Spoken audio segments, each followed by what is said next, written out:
Da-da-da. What, do you not know? I was thinking about something. Thinking about what? We do this every day. I think it was something I wanted to tell you on the next break.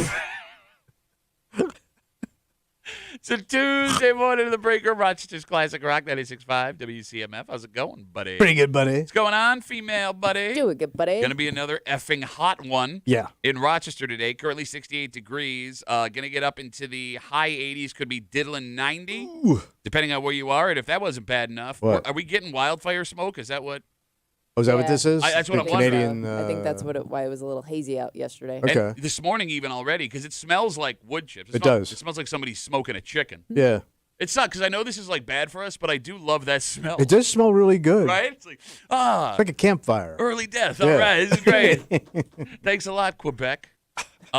Speaking of Canada, Yeah. it's a big day in the Duffy household. For Canada? Well, Duffy's? the Canadian national sport. Oh.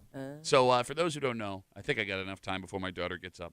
My oldest daughter, she plays hockey. Yeah. Big hockey player, 14 years old. And there's something that sucks about youth sports. Because, like, when they're little, it's just for fun. It's adorable. And you're learning, like, valuable life lessons, right? And, like, all you're doing is going out and you're playing and there's no consequence to anything, right? Like, you take the game seriously, but it doesn't really matter, right? So my daughter, who is going to be a sophomore in high school this year, has decided she wants to play hockey in college. She was going to go, okay. Yeah, she wants to play college So hockey. is it kind of limited, though, right? So, There's different levels. yeah, I mean, there's more. Do a lot of colleges have girl hockey? Yeah, there's way more female hockey in college than you think. For example, RIT. Well, that's a big one. Yes, they have a Division I women's hockey team here, and that's where our story begins. Okay.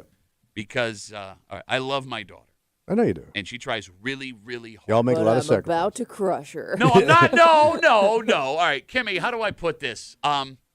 So she's only 14. All right. So, people That's grow. the time you maybe start thinking about it. Sure. But as I take off my dad hat and I put on my hockey scouting hat. Or your dream crusher hat? Okay, well, that's just it. That's the problem I'm facing right now. Yeah. It's like if you asked me if that wasn't my daughter and they go, hey, is that girl going to play college hockey? I'd go, So is she trying to... Is Well, she now, like... everybody separates themselves. Like, you're getting to that age where, like... So you go more advanced? As a kid, you kind of realize, like, oh, people are really, really good at this. So that's just it. All right. Yeah. That's just it. There are girls that she plays hockey with. So she was at a hockey camp over the weekend, really great hockey camp called Girls First Look Camp, where they have girls from all over the country that come in, and these girls are getting scouted by, like, major D1. I got to tell you, if I'd never met you, I would never know any of this existed. Understood. I didn't think, like, girls' sports were this intense, this expensive. Yeah. Like, it's amazing. But here's the thing. It exists for every girl sport. Softball, volleyball, I know. basketball, all of Welcome this. to Now I know. America. Yeah. So she has girls that she plays with at this camp that are going to these, I guess you would call them recruitment camps. So this is where she's going now? Well, no. So, like, for example, there's a girl that she skated with over the weekend that was just at Colgate. Oh, really? And, like, she went to Colgate to go skate with other girls, like, as a potential. And she's been going to, like, these different colleges Trying to across get the as many Northeast. eyes on you as possible. Exactly. So you have a relationship with the coach, and down the road. So Stella's never been to one of these camps. She went to this camp over the weekend, and long story short, today is RIT women's hockey camp, Okay. girls hockey camp. I think it's the first year they're doing it. Mhm. And my daughter comes to me over the weekend after she hears about it, and she goes, "I want to go." Okay. So It's camp. Yeah. So I'm at a crossroads here. Now I don't know what this camp is for. Yeah. I don't know if it's like a learn skills camp or if this is like a, hey, we're going to look at you to see if you play hockey. A little bit more advanced. Exactly. Right. And it's been my daughter's dream of dreams to play hockey at RIT. Okay. Like, we had season tickets for the women's team when she was really little. We live right down the street, so we would go all the time, right? Like, a lot of the camps that she goes to over the summertime, the girls that play for RIT, they're really great with their time. They come out to these camps to work with the girls. Like, she idolizes these women. She wants to be there.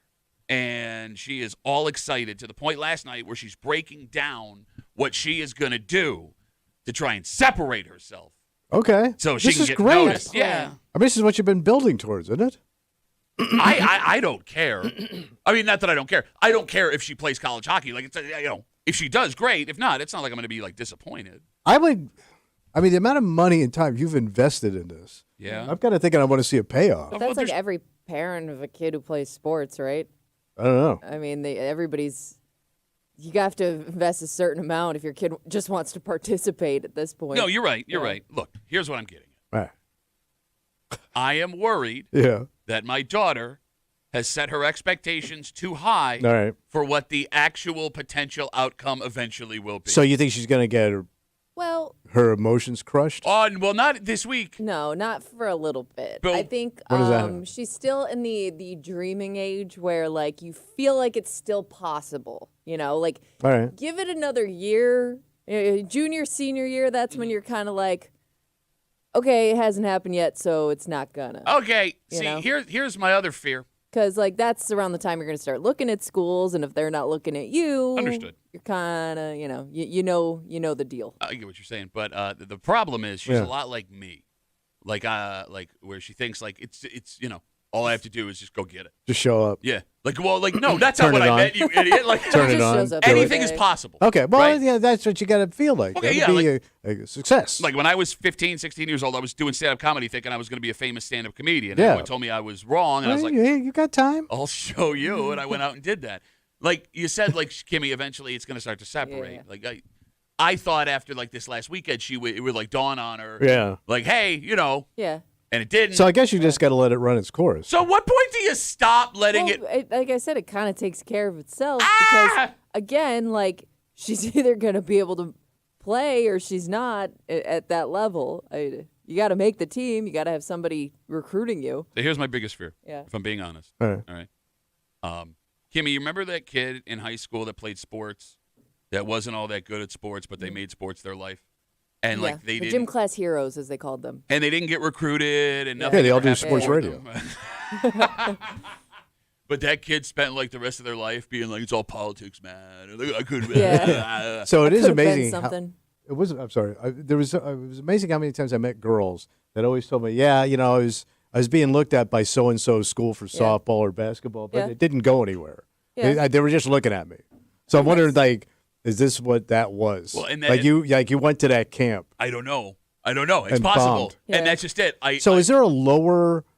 All right, so if RIT is like the big dance, there's Division III. So what's like the lower? Well, like some of the Scooney schools, maybe. All right, like Division III hockey. But so she still could do it. No, even that is like you have to be a hard. really, really, really, really good hockey. So you player. don't think she has the talent at this moment? I don't know. Okay. It's hard All to look through a father's eyes because I will admit I am critical. Man, I wouldn't say a goddamn word. What's really tough, and I know this has happened to some guys I know. I don't know so many women that tried to do this, but they'll also go to a school thinking, I think I have a shot to make the team as like a walk-on. Yep.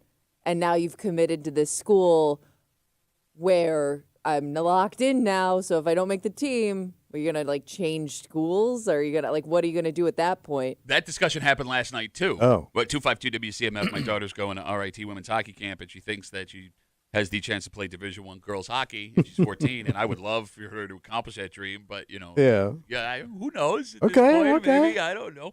So, like, that's the other scary part. Is last night she goes, I could go to the school and then like show up and try and make the team myself. And one, you got to get an RIT, which is not an easy task. Yeah. And two, I don't know if you've looked at what RIT costs, but it's a fortune. Yeah, it's like all of your testicles. Isn't it like almost up to Harvard? Kimmy, can we check out when you get a chance? It was like some sick numbers. But last time I think we did this before, and we were like shocked. It's obscene. Yeah. It's absolutely obscene. And you're in Henrietta, man. Yeah. And it's down the street from our house, so I would also, I don't know. Like, I don't know. Maybe I'm surprised she doesn't want to go away. Well, I think she would want to go away for any other thing, but she's always wanted to play hockey. Women's hockey, yeah. I mean, it's like a thing. Yeah. And I think she also has this fantasy too. Did you say RIT tuition? Yeah, whatever. Yeah. 57,000 a year, and that's base, right? Is that room and board? I don't know. 57,000 to try out for the hockey team. And you're down the street from your house. Yeah, no kidding, man. Like you're not even getting anything. I get hit the rink with a 9-iron. So this figure covers tuition and fees.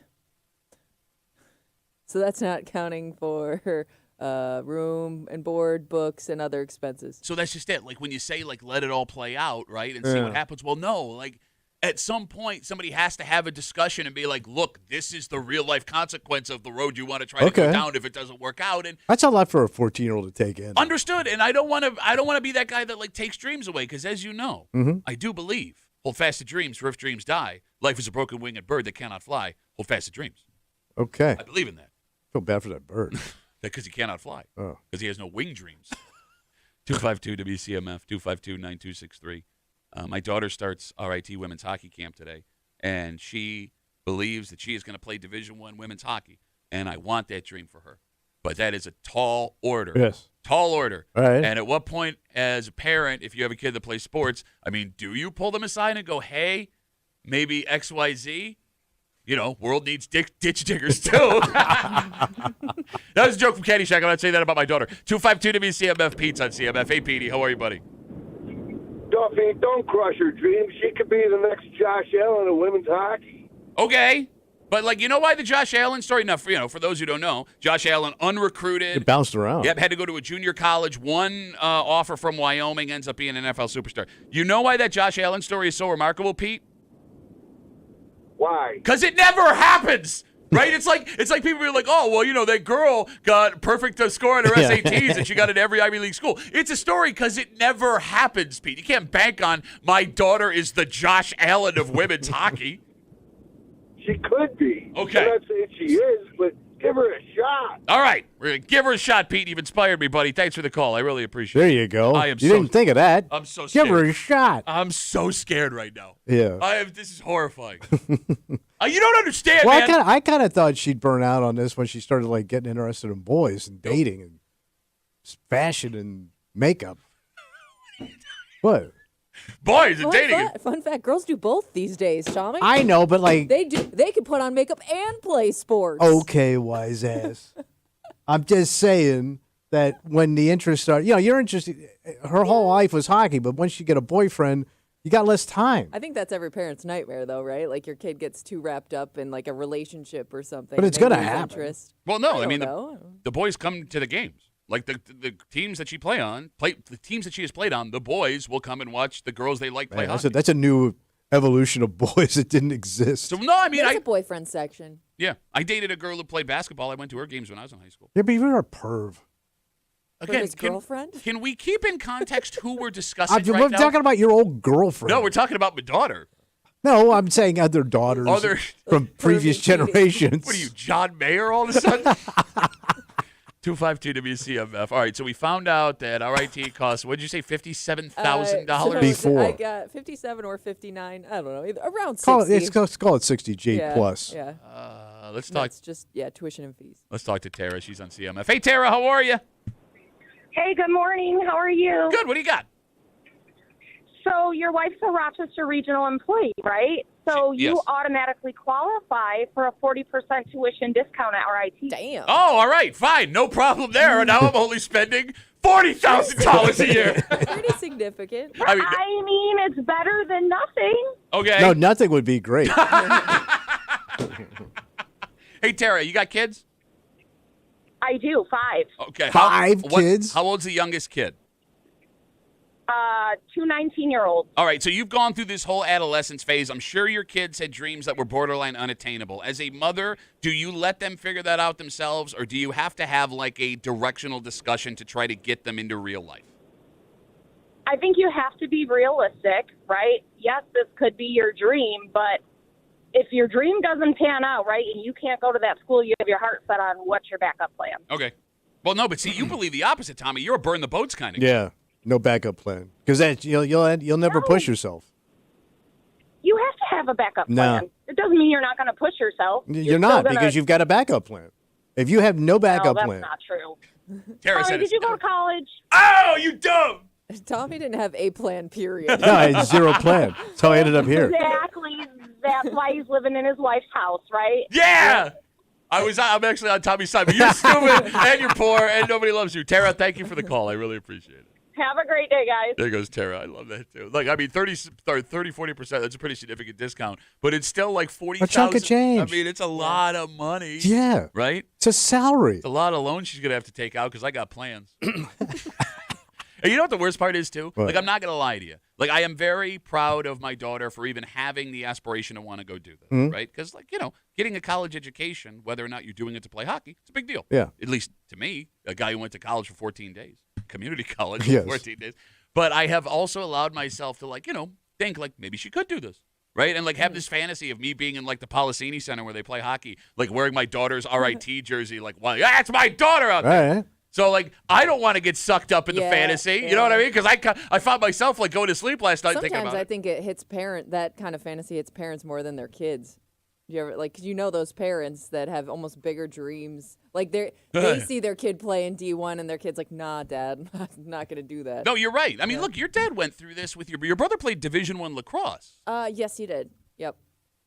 I mean, was that something you guys knew was a possibility the entire time? Because you were older, you were conscious of it. Yeah, but my brother also had some injuries at like crucial recruiting points. Oh!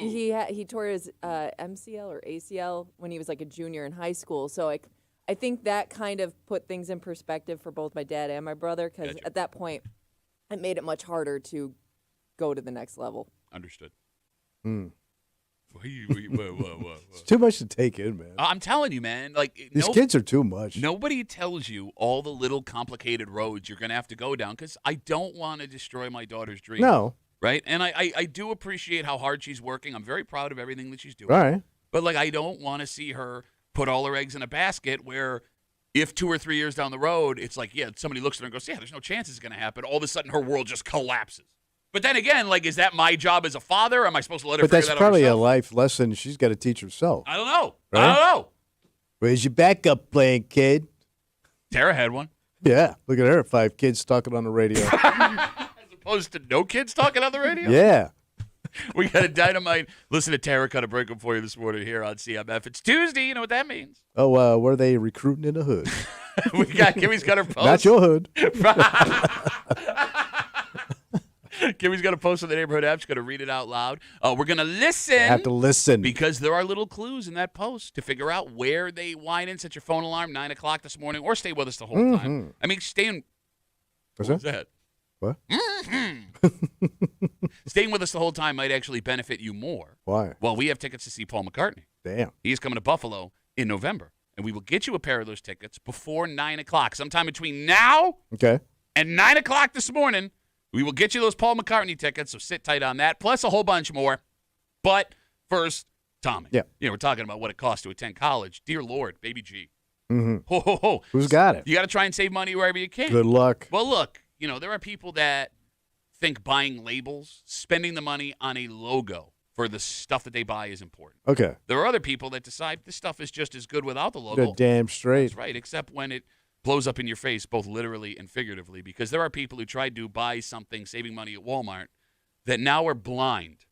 Wait. And if you have one of these, you need to get rid of it immediately. It blinds you? Yep. How's that happen? Surprise. No, like the worst surprise ever. Really? We'll get into it next to the break room. On CMF.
paying for a label is stupid. Yeah. Right? Like if there's a product that does the same thing and it's not name brand. Just as good, buddy. Thank you. I subscribe to that idea. However, that idea is exploding this morning. What happened? Both literally and figuratively, because some people that decided they didn't need to be trendy and had no problem saving money on an off-brand,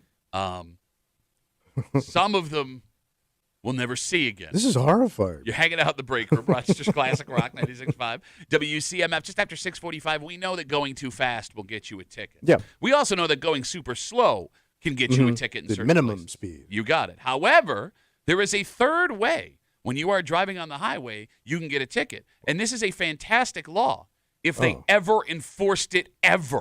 And we'll get to it just after 6:45 here in the break room on CMF. Walmart has issued a recall on a line of water bottles they've been selling at their store. Just a drinking bottle. So it's a metal water bottle with a screw top. Oh, the one you tote around. Yeah, you got it. Yeah, the totin' bottle. All right. How does it hurt your eyes? So they're called Ozark Trail water bottles. Ooh. They sold almost 1 million of these things. God damn, Walmart. And they are being recalled because several customers have had the top of the water bottle explode off of the bottle. Like it's pressurized? Yeah, it's not supposed to be. Because this whole water. When the water bottle explodes, the top pops off at a rapid speed. It says multiple people have suffered permanent blindness from this water bottle. So it's like it'll take your eye out. It will take your eye It took out. my eye out, and I'm still thirsty. You're opening a bottle of champagne or something. No, I don't know if So like how does it pop off Well, with that kind I of think it force? said like because some people are putting carbonated drinks. Certain types of drinks are causing it to like pressurize inside. I mean, I don't know what is causing it to happen. It just could be cheap materials too, Kimmy, where it's like expanding and contracting. Yeah. But God damn, knocked out by your water bottle. no, knocked out. I mean, quote, multiple customers have suffered permanent blindness according to Somebody must have just nailed your eye perfectly. Yeah. So because of that, if you have bought a metal water bottle from Walmart in the last however many years, look to see if it says Ozark Trail on it. If it does, Well, I'm sure they're not selling them anymore. well, I know, but I mean, there are people that are sold yeah. 1 million of them. Selling, There could be people listening that have one of these right now because the water bottle culture, Tommy, has gotten crazy. It's insane. So there are two brands that stand out at this moment as the Cadillac of water bottles. Which big jugs? Stanley Yeah. and your mom's. No, Stanley and Yeti are the Oh, the Yeti, Cadillac yeah. of water bottles, right? There's this other one though now too with the little. I think it's a different brand, but the straw pops up like a thermos. What is that? You've seen those? No. I think those are like the new Stanleys. Okay. Yeah. All right, put a pin in that because I want to come back. Okay. By the way, Hydro Flask, also a trusted name in metal water bottles. But those water bottle name brands get very expensive. Oh, yeah. And you would understand why someone wouldn't want to spend $50, $60, $70 on a water bottle, would go to Walmart and spend $10 instead. Mm-hmm. The problem with that, however, Yeah, in what's that? In the water bottle realm, when you get a knockoff at Walmart, at Target, at Marshall's, whatever, you don't know the company that made it. Mm-hmm. You don't know what the materials in the water bottle are made of, and you have no idea what dangers could be waiting inside. Because, like, some of these water bottles have been found to contain, like, materials that you're not supposed to be drinking out of. So, like, made in countries that don't have, Well, yeah. people watching. Yeah, I mean, yeah. All right. And again, we're talking about a story where this water bottle blinded someone. Turns you into Sammy Davis. What? Man, we'd be crushing if the show was in 1974. He's very famous. Very famous. Kimmy knows who he is. Only because you talk about him all the time. You do bring him up an odd amount of times. All right, let me ask you this Go question. ahead. Because you wouldn't spend $70 on a Stanley. I ain't spending $75 when I got a glass of water at home. Kimmy, who makes your water bottle? I think I have a Yeti. You have a... Ooh. Well, I have a Yeti mug. Okay, so now I'm nervous because I got this at Marshall's. But you've been and drinking out of that thing forever. and it doesn't have a logo on it. But the Yeah, lid's because you put so many attached. goddamn. Are those stickers you put on? Yeah, my husband does the same thing. What is with you There's and like these- this sticker culture happening amongst millennial males. What is with I don't know stickers in what's your happening. age? What? You get stickers when you buy stuff all the time. And Yeah, I and got I new My throw husband's them out obsessed. with the package. We got a new sticker, the Let's Go Duffalo sticker for my brother and I's podcast. You have your own it's a sticker great on sticker. there? It's a great sticker. Okay, Ryan designed them and put himself right in the front of the sticker. All right, Wheeze. You jealous? That's a Wheeze mug. Everybody's drinking out the Wheeze mug. Tommy's jealous because he doesn't have his He own is sticker. kind of jealous. All right, let me ask this question. 252 WCMF, as we talk about these off-brand water bottles that are blinding people at Walmart. When is spending the money worth the peace of mind? Like, you will pay for the label because I know the money I am spending is worth the name I am getting for some this it just, product. I mean, it would have to be like one of those gold standard companies that you just know their quality. Like, nobody ever bitches. Okay, can you give me an example of an item you will not buy off-brand? Oh. Probably underwear. Wait, seriously? Yeah. I think my husband's kind of on board with that, or like he prefers a specific Yeah. type, not so much name brand, but he found one he likes, and that's the only one he'll wear now. It's interesting because I know a man, Kimmy, that I had known for a long time. He used to just go to Walmart and buy his BVDs. He would brag about it. You call me fancy, but I go to Walmart and buy my BVDs. I buy working man underwear. What happened? Now, as I've aged and my balls have and my penis have shifted south, I need more open area in the front. I need a pouch. Yeah. And it has to sit in that pouch. Okay. So you will only buy name brand underwear. That has the pouch. And by the way, that name brand underwear gets really expensive. Super expensive. But it's worth it, man. When I put it on, it's like I can literally hear my balls sigh. 252 WCMF. What are you only spending name brand money on? Kimmy, what is yours? See, I'm big on dupes. Like they're Okay, they're wait, we got to back up and explain to okay, the older. dupes are Did you see the look on his face too? products, Dupes. products what you're that talking people like research that they say are the most similar to the name brand thing. For example, But, Costco just got sued by Yes. Lululemon because they were making dupe Lululemon Gotcha. clothing. It's a kid's term that Kimmy is far too old to be using, but go on, I'm sorry. But there is one thing that I will probably be loyal to for life, and that's Apple products. Okay. Like I don't ever see myself buying a different computer or a different phone because it's just what I'm used to now. I mean, I think that's probably one of the most common ones. Like if you're someone that uses technology, and not even, right? Like I'm with you. Well, you get product loyal as you age. But I'm not even that loyal to Apple. I went from my BlackBerry to my iPhone. Like routine now, Yeah. right? Yeah. I don't want to have to learn how to use a different phone. Yeah, So you're locked in. and I got like an Apple laptop 15 years ago, same one I still have. It's just good for word processing. Yeah. But like when I eventually get a new laptop, it's going to be an Apple laptop. Okay. But I don't know why. I don't either. I've never tried something Well, it's comfort. else, so I don't even really know what to compare it to. Yeah.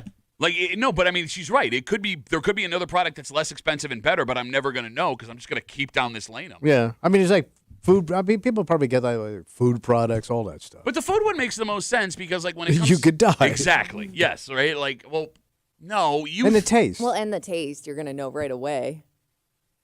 if you blind taste test it, I only feel that way about Oreos and soda. I think everything else, if you blind taste tested me, I Not wouldn't. if you're really loyal to one specific product, I think. All right, what is the food product you're most loyal to outside of Oreos and soda? You could tell immediately. Doritos. You think so? I've never seen a company replicate the can't. original Dorito. You can't go up against Like Big I've D, tried, bro. because I'm big on Aldi As much snacks. as you've tried. I'm big on Aldi snacks, but they have not come up with the Dorito equivalent. Yeah, it's the perfect. That is the perfect chip.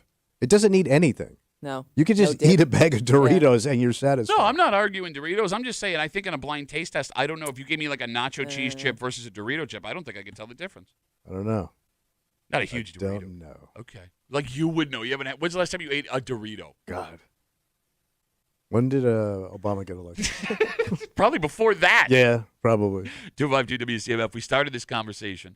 Walmart is recalling almost 1 million water bottles they have sold in their stores, metal water bottles made by Ozark Trail, after several customers suffered permanent blindness after the water bottle top exploded off of it.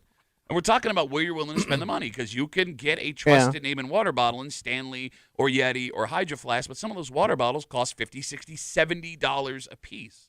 And that's the other problem. What's that? There are people that are opposed to spending money on name brands because you don't want to look like you spent the money for the clout of the product. Oh. Because, like, before this story, every time I saw someone that had a Stanley, Yeah. I assumed they had it just because they wanted people to know they could afford a Well, Stanley. they're being trendy. Exactly. They're being cool. It's an accessory. It kind of becomes part of your Your look. fashion. Yeah. Yeah. I mean, look. I told you I was at a party where everybody had those Yeti tote bags coming in. Yeah. I'd never seen one before, but it's not even a cooler. Nope. It looks like a gigantic purse Yeah. that you put all your cold stuff in, I guess. Which is funny, too, because that runs the gamut of people with a lot of money and also country fans that tailgate at CMAC. Oh, Yeah. Yeti's all over now. But that's Yeah. what I mean. Like, I get if you have wealth, you can afford to spend $200 on an insulated cooler bag. Yeah. I know what some of my buddies do for a living. You ain't got that kind of money. You can put ice in a plastic bag, bro. I was just gonna say, like, how if you're not like camping or boating or doing something outdoors, do you need the ice to last for 5 days? You don't. We were literally at a party that had a put it to the test. We were at a party that had a refrigerator and an ice maker. You didn't need any of it. I'm with you. I mean, it's the clout. Like when I go to a Bills game and I see people with Yeti coolers in the parking lot, like I think like douche, but then maybe their other cooler exploded in their face and now they want to go with a new brand. You know, we were asking what you will spend the extra money because it's worth it on. You can always get us on Instagram, Duffy on WCMF. Shelly writes us Ray-Ban sunglasses. That's big one. I do know people loyal to their sunglasses brand, and they will just keep buying the same, Those almost the Oakleys? exact same pair over and over again. Well, no, Ray-Ban and Oakley people are two very different. Yeah, they're very different looks. But I wonder if there's that loyalty to Ray-Ban in this town specifically because of Bausch and Lomb. But don't forget, they had those trunk sales. Yeah. Where you could buy them dirt cheap. I mean, everybody had a free pair of Ray-Bans at one point in Rochester. Yeah, what happened to them? I don't know. Yeah, they moved to Mexico. My dad, I thought you meant the people that were stealing Ray-Bans. Oh. My old man got a free pair of like those aviator from. Yeah, but he's got the haircut for it. If you have spiked up like old man hair, that's the glasses you want, the aviator. Like he thought he looked like a fighter from Top Gun. More like Top Gut. No, but like they wouldn't have been able to close the shell of the plane on account of the spiky hair, right? Like it just wouldn't have worked. I don't know, man. Like here comes Maverick. If you want to spend the money, spend the money. Just be aware that everyone around you, if you are carrying a Stanley or wearing your Ray-Bans or whatever it is, have your Yeti, they're going to look at you thinking you only have that to try and impress them. Yeah, you're showing off. Kind of makes you look like a douche. You're flashing. So, I mean, not that I guess who cares what other people think. But we all do. And you wouldn't buy the stuff if you didn't care what people think. Mm-hmm. So it's a weird catch-22, Thomas. Yes. That being said, there are some places where you just have to do what you think is right. And it's not only is this the right thing to do, it's the law. Oh, all right. It is the law. And I would argue this is one of the greatest laws written in New York State. Fantastic. If they would only enforce it. Because it's a reminder that you can get a ticket for driving here too long. Yet I have never met anybody in my life who has gotten a ticket, has been pulled over to be told, you're breaking the law doing this. And we need to start enforcing this immediately. Damn. We'll get into it next here in the break room on CMF.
we all know you can get a ticket for driving too fast. Yes. But it turns out on certain roads in New York, the opposite is true as well. And this law makes perfect sense, not only for safety, but keeping everyone moving in an efficient manner. Okay. At least it would make sense if this rule had ever been enforced ever at any time in the history of the state of New York. Made up. Thank you. You're hanging out in the break room, Rochester's Classic Rock 96.5, WCMF. All right, we got a lot to get to. All right, what are we doing? All right, we got Paul McCartney tickets to give you. We're going to give you those before 9 o'clock, not right now. That's a huge one. So don't call. But if you want to win something right now, yeah, what I get? You can log on to the contest page, WCMF.com, enter for your chance to win a pair of lawn tickets to see Live and Collective Soul with special guests Our Lady Peace and Graylin, Saturday, July 26th, Darien Lake Amphitheater, courtesy of Live Nation. And be sure to get tickets to summer's hottest concerts with Live Nation's $30 ticket to summer, available at livenation.com. Just after 7 o'clock this morning. Mm-hmm. I'm going to need you to listen all the way through. I do, No, Pat. because you're immediately going to pounce. Enjoy your program very much. It's been a weird 2 weeks for Rochester. Yeah. I mean, cougar, mountain lion walking around, whatever. But it turns out our state and specifically our region has seen an explosion of these sightings in the last year. Yeah. And keep in mind, we also are one of the hot spots for Bigfoot sightings across the country. Yeah. And there's a whole bunch of other weird, unexplainable stuff over the last 50 years that have happened here in Rochester. And you do have to wonder if there is something going on in our community that lends itself to these things. Okay. And we'll get to it just after 7 o'clock here in the break room on CMF. Tommy? Yeah, buddy. Are you aware of New York State's slowpoke law? Well, you see that minimum speed law on the thruway. That's not what I'm talking about. Okay. Any two-lane road in the state of New York, whether it's a throughway, whether it's 495, 93, 90, any damn road, whether it is a two-lane road off country the highway, road. All right. You have to stay out of the left lane unless you are passing. Okay. Now, if the road has 3 lanes, you can hang in the middle lane. But that left lane for most highways and most of 90, if you are not going by someone, it's a passing lane. Yes, you can get ticketed for driving on the left. Yeah. And that rule makes perfect sense. Keeping people to the right ensures traffic keeps flowing. Yeah. Doesn't cause massive backups that can slow down traffic for miles. You know, they have that butterfly effect theory where one person taps their brakes, you know, 5 miles ahead and it causes gridlock traffic. Has anyone in this room ever gotten a driving in the left lane ticket? No, never. And we drove a lot of country roads, man. Kimmy, were you aware that driving in the left lane could get you a ticket? No. I wasn't aware it could get you a ticket. I thought it was just kind of like an unspoken like rule kind of thing. No, it's not. But it's I will say I didn't know. I remember like being a younger person and driving in the car with people who legitimately did not know that like that was like a passing lane. Like they just thought, you just pick a lane and you go. Like they didn't really get like the flow of traffic. Okay, can we talk about this? All right. 252 WCMF. 252-9263. Has anyone ever gotten a driving in the left lane ticket? Have you been pulled over for? And I've never seen anybody. I mean, I guess you wouldn't know if they're pulled over, but I've been stuck behind some pretty slow people. Thank you. Passing cops but it's all men. And stuff, and nobody. No, I've never seen them get pulled over. Okay, here's what blows my mind. What? There are signs on the thruway that say the left lane is for passing only. Stay out of the left lane. Yeah. Yet, like Kimmy said, despite those signs existing every like 15 miles, she had no idea it was a passing only lane. She thought she could just pick a lane and drive in that lane. And I don't know about you guys, but it sends me through the roof. Yeah. When I go to pass someone, only to get stuck behind someone that is oblivious to the left lane is passing only. And it drives me crazy, too, when they go slow past trucks and stuff. And I'm just like, what are we doing here? Why do you not want to get around this truck as quickly as possible? Thank you. Like we Crawling. just drove back and forth to Boston. Yeah. And it feels like not a single soul in New York knows what that left lane is for. And I won't pass anyone on the right because I don't want to be a dick. That's illegal. I don't want to get in trouble, right? And God forbid they're not paying attention and they swift back to the right. So I'm stuck behind these people doing 67 on the throughway in the left lane, just losing my effing mind. I don't know why you're laughing. This is not a laughing matter. It kind of is. What, like, this doesn't bother you? Yeah, because like to your point, nobody's ever going to get caught for it. So then why have the law? That's a great point. I don't know anybody that's been pulled over for going too slow, period. 252 WCMF 252 like, have you ever been pulled over for going under the speed limit? No, I mean, like, if you're not... That'd be a funny conversation for the cop. Do you realize how slow you were going? Yeah, I'm old. Well, I always thought the slow speed limit was more to catch people that were under the influence of things. They were trying to drive cool. Hide it. Exactly. Because, I'm drunk, I'll be okay. I'll just do 20, 50. I just don't understand how people don't know the left lane rule because it's day one driving stuff. Yeah. Literally. Well, it could be younger people, like new drivers, younger people who just are learning all this for the first time. But you should know. know. I have seen like younger people in those situations. But you just learned all the rules. There were tests you had should to know all pass. that. You should know. That's why I always think old man, little old lady in that left lane going slow, and they don't budge. So, but here's the weird thing, man. Like I said, we just went back and forth to Boston. I always assume it is like a 20-year-old girl in front of me in the left lane. Mm-hmm. And the majority of people I ended up. Who'd you see? Well, it was all dudes. It was all like middle-aged dudes. But not even driving fast? No, like stuck in the left lane. This is the speed limit I like, and this is what everybody else is going to do, too. But, like, do you not see that you're going the same speed as the guy right next to you in the right lane? Like, you're neck and neck. What are you, racing him? A 67-mile-an-hour rate? God, I'm getting so mad right now. It makes me so mad. 252 WCMF, 252-9263. We're talking about the slowpoke law in New York State. It is the law that you have to stay out of the left lane on a two-lane road. Highways, any road that has two lanes going in the same direction. If you are going in the left lane, it is only to pass. If you drive in the left lane, you can be pulled over and ticketed, but nobody gets that ticket. Well, you know what I assume, too, when you talk about it's like a middle-aged guy doing it. It's a guy who set it on cruise control and doesn't want to veer off cruise control. Doesn't want to take it off for a minute. Can we talk about that, too? Because I've driven with guys that are like, no, I'm on cruise control. Yeah. You know you can reset the cruise control. But you can also just adjust the speeds on your car. That depends on how old your car is. Well, true. But like, but middle-aged dudes, those should be the best drivers because you're at peak of your driving career. But could also be the most stubborn. I get that should be me. Yeah. Like I'm true. peak stubborn and crotchety. No, I'm with you 100%. Like you have the knowledge, like 35 to 50. You should be locked in, man. Yes, you have the knowledge of the road. You still have your wits about you and your what's the word I'm looking for?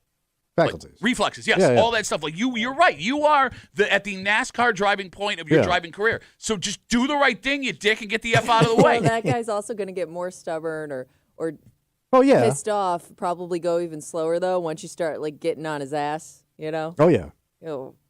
I'm going above the speed limit, and that should be good enough for you. All right. How close, ethically, should you be able to get to someone in the left lane that won't pull over before you're being a dick? Like pulling up on them? Yeah, because they say, what is it? You're supposed to keep 3 car lengths in front of somebody on the throughway? Is that what it is? I thought it was 10. Is it? But you don't want to give him too. Is it 10? I think it's 10. Can you Google it? I mean, 3's not going to give you enough time to stop. Speak for yourself, buddy. But I also think people don't want, like if I'm too far away, I feel like they think it's okay. You know what I mean? Like they don't feel like they're in a rush because I'm not getting too close. No, I know what you don't mean. want to get too close, but at the same time, I don't want them to think that the speed that they're doing, I'm cool with. No, I agree with you. Like there has to be an urgency, but not enough of an urgency where I'm now in danger. Exactly. Or because I don't want to be a dick. I just want you to get over. Just get the F over. I mean, you could be a dick and flash them. Oh, no, I'll never do the flash. Because that's the ultimate insult. It's the flash. Yeah. I mean, it's very emasculating. But it works. Well, it depends. If the guy in front of you is being a dick, or the person, they also may think that you're trying Unless to... you get the backbird. Yeah. Well, then that's just going to send me over the edge. I don't want to be put in that position, Tommy. So you asked how much space you should leave. It says 1 car length for every 10 miles per hour of speed. All right, so if you're doing 66 car length. Yeah. All right, so let's say 70 on the throughway. Yeah. So 7 car. Uh-oh. Yeah, what were you saying, 3? 3, I thought it was 3. Yeah. You're going to go right into his ass. Of the car. In the car. Yes. Yes, you got it. Folks writing us on Instagram. Duffy on WCMF, the easiest way to get us. Holdy writes, if you think New York folks driving in the left lane is bad, how about the idiot drivers south of the Mason-Dixon line? It's always a Florida plate. And don't even get me started on people who don't understand how cruise control works. All right, Holdy, buddy, that's an old man statement, Yes, what it you is. just said. All the worst drivers are south of the Mason-Dixon line. I do love driving out in the sticks. Like when you get off the highway and you're on like those one-lane roads. The old open roads. Yeah. It seems that people out in the sticks understand all of the driving rules. No, probably. Yeah. They're cool. They know when to get over. They know when you're trying to get by. They're slow friendly down. folk. I mean, I don't know if they're friendly, but it's like everybody understands we're all on the same team here. You want to get someplace at this point. I want to get someplace at this point. We're all going to get there together. Okay. It's when you get closer to like major Dicks. cities. All the dicks live in a city. Well, they do. I mean, is that it's a concentration of dicks. Is it because in cities you're not driving as much? Yeah, it's just more. You're just more aggressive. Is how you live. Bigger mix of people, more frustration. Well, no, but more. You're not calm. More aggressive would be you're going faster in the left lane so we can get moving here. Oh, no, I don't know. Like, bro, like, don't even get me started about 490 on the way home, like going through the city. Yeah. Nobody knows how that works on 490. Like, you will see, like, some, like, 60-year-old woman in the left lane doing 50 miles an hour. The speed limit also changes a couple times as you're going through. So I Tommy feel like knows that all also about that. throws people off. Yeah. $200. Nick writes us on Instagram, Duffy on WCMF. Can we please talk about the a-holes that drive slow, you pass them, and then they get butthurt and mad, and they go super fast and ride you? He's right. I don't get that. Like, I'm going to prove a point. But what's the point? Even though I'm never going to meet you. I just don't get, like, it's not a race, man. Like, I'm not trying to beat you anywhere. I am just more comfortable going this speed. Yeah. So get the F out of the way. Like, do guys feel emasculated when they're passed by somebody? Is that the problem? I think all guys think that they own the space that they're in. Okay. Right? Why? I have a right to be here. It's my space. You go over there and do your thing. But why? Plenty of lanes over there. I've got no problem getting to the right when somebody wants to pass me. But men are territorial. I'm not when it comes to the road for me personally. I think in general, people, especially men. Okay. All men. And some ladies. Like, the only time I get pissed off with somebody behind me is when they come up on you fast and then, like, throw the brakes on. Yeah. You know what I mean? Like, okay, you're a dick. But if you're coming up on me slow, I'll get over. Go ahead, buddy. You got places to be. I don't want to hold you up. I do get pissed off when I see people, like, driving aggressively, like, on a weekend, like a Sunday morning. Where are you going, man? What do you mean? Like, you're, like, riding an ass, cutting around. It's Sunday morning. What are you, late for church? They could be going to work. They could be going to church. I have tons of stuff. I drive aggressively Sunday mornings to get my daughter to the rink because we're always late. Yeah, but that should be calm driving time. That Here should we be. go, setting the rules Yep, of the here we road. go. I would say right now. You don't have anywhere to be. No so aggressiveness on relax. Sunday. You'll get to church. Trust me. You know the score. You're in trouble. You're a sinner. So it makes you mad if you think people have nowhere to be and they're driving quickly. Says man who never has anywhere to be. But I'm a cool driver, man. Yeah, no, I could tell by your 7 tickets you got on the Freddie Sue Bridge. So we had started this break asking, had anybody ever gotten one of these tickets? Yeah. Dylan writes us on Instagram, my dad and brother did when they were driving to California. Oh, cross country. Too slow ticket. Yeah, get the hell out of the left lane. All right. By the way, man, if I'm trying to get to California, I'm going to haul ass. I'd creep along. I don't know. Maybe you're in it for the journey. There's nothing to Making some see in this stops along the country. way. When you leave here, you could close your eyes to the Midwest and don't wake up till you hit the Rockies because you ain't missing nothing. Well, don't close your eyes. But you know what I'm saying. Nothing like seeing Indianapolis when you roll through her. No, I don't know. I mean, I will say this. Right. I'm not trying to sound like car tough guy. Because there are some places in America, like once you get out west, Texas, Arizona, Nevada, where the speed limit gets up to like 85. Some places don't have a speed limit. Well, it's just desolate. It's horrifying, though. Like when you end up on a road with somebody and there is no speed limit, it's the scariest thing ever. The Dakotas were like that. Right? Yeah. So, like, I'm not like a super aggressive fast driver. I just don't. Yeah. Just get out of my way. 252 WCMF. We'll take one call before we move on. Let's talk to Redneck. Hey, Redneck, how are you, buddy? Morning. How you guys doing after your break? Well rested. Oh, yeah. So not to be that guy or the old guy take, but, you know, to your point, Pat, you're always running late on Sundays, this, that, the other. If you left a little bit earlier, you wouldn't be in a rush. Wait. Hold on. Back up. You wouldn't be that guy. Listen, I deal with it every day. I'm a truck driver. No. I'm just trying to figure this out. You're trying to tell me that if I leave earlier, I won't be late? Right. Oh, yeah. Hold on. I'm not following. Let's back up again. Back up. Hold on. Back up. Point. Okay. Anything else? You wouldn't be that guy. I got it. Yeah, obviously no one wants to be late. I got 3 women in my life. You know the worst part? Yeah. Okay. The worst part of this whole conversation is truck drivers like me, you can talk to them all day long. We're not regulated at a certain the speed limit, the posted speed limit. But a lot of people, they try to get around trucks and then they slam on their brakes. And I do 75 down the thruway. So if I'm in the left lane and I'm trying to pass somebody. They start speeding up, and I can't go past 75 because that's what my truck is governed at. Mm-hmm. So then I had to get back in the right lane, and then they slam on their brakes. Then I try to pass them again. I'm just saying, all I'm game out there. Didn't you just drive over them? I'm just well. There's something weird about this. There's something weird. What's that? Because you wouldn't have to go 75, redneck, if you just left earlier than you actually did. I'm up every morning at 3:00, driving every day until 6:00. How much earlier do you want? You got up at 2:30. You wouldn't have to drive at 7. I'm just saying, you wouldn't have to do 70 miles an hour. Yeah. Great talking to you, buddy. Yeah, there's only so many hours a day, Thank you. Thank you for the call, man. I appreciate it. He's got kind of good information out there, bro. Get up early. Not everybody that speeds is late. Some Start sooner. Just like to drive fast.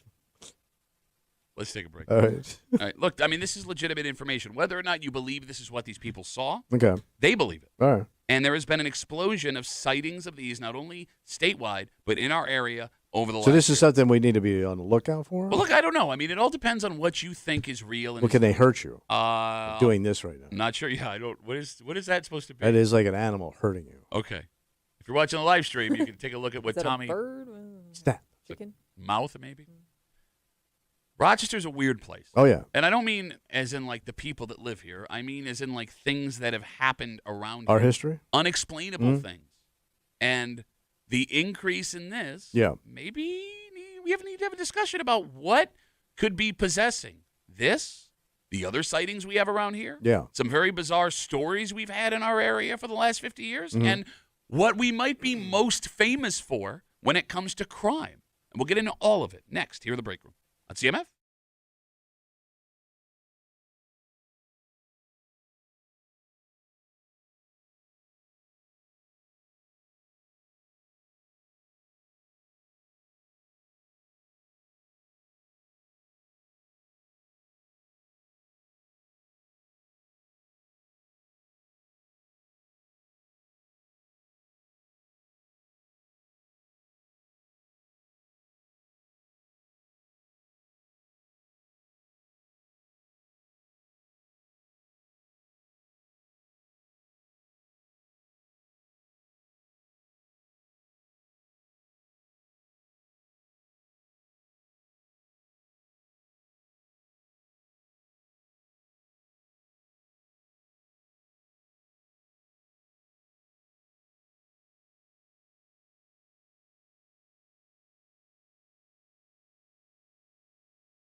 Something weird is happening in the state of New York. What happened? And look, Tommy, I need you to listen. Yes. Before you go off like the human car alarm that you are. No.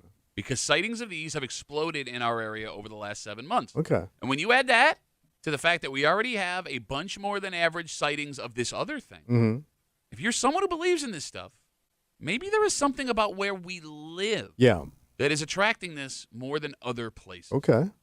You're hanging out in the break room, Rochester's Classic Rock 96.5, WCMF, just after 7:30 this morning. If you listen to the show, you know that Tommy Muley is a neurotic man, borderline obsessive compulsive. Yeah. And you like things the way they are, and you want other people to do things the way you want them to do them. Yes. But you've never heard a story.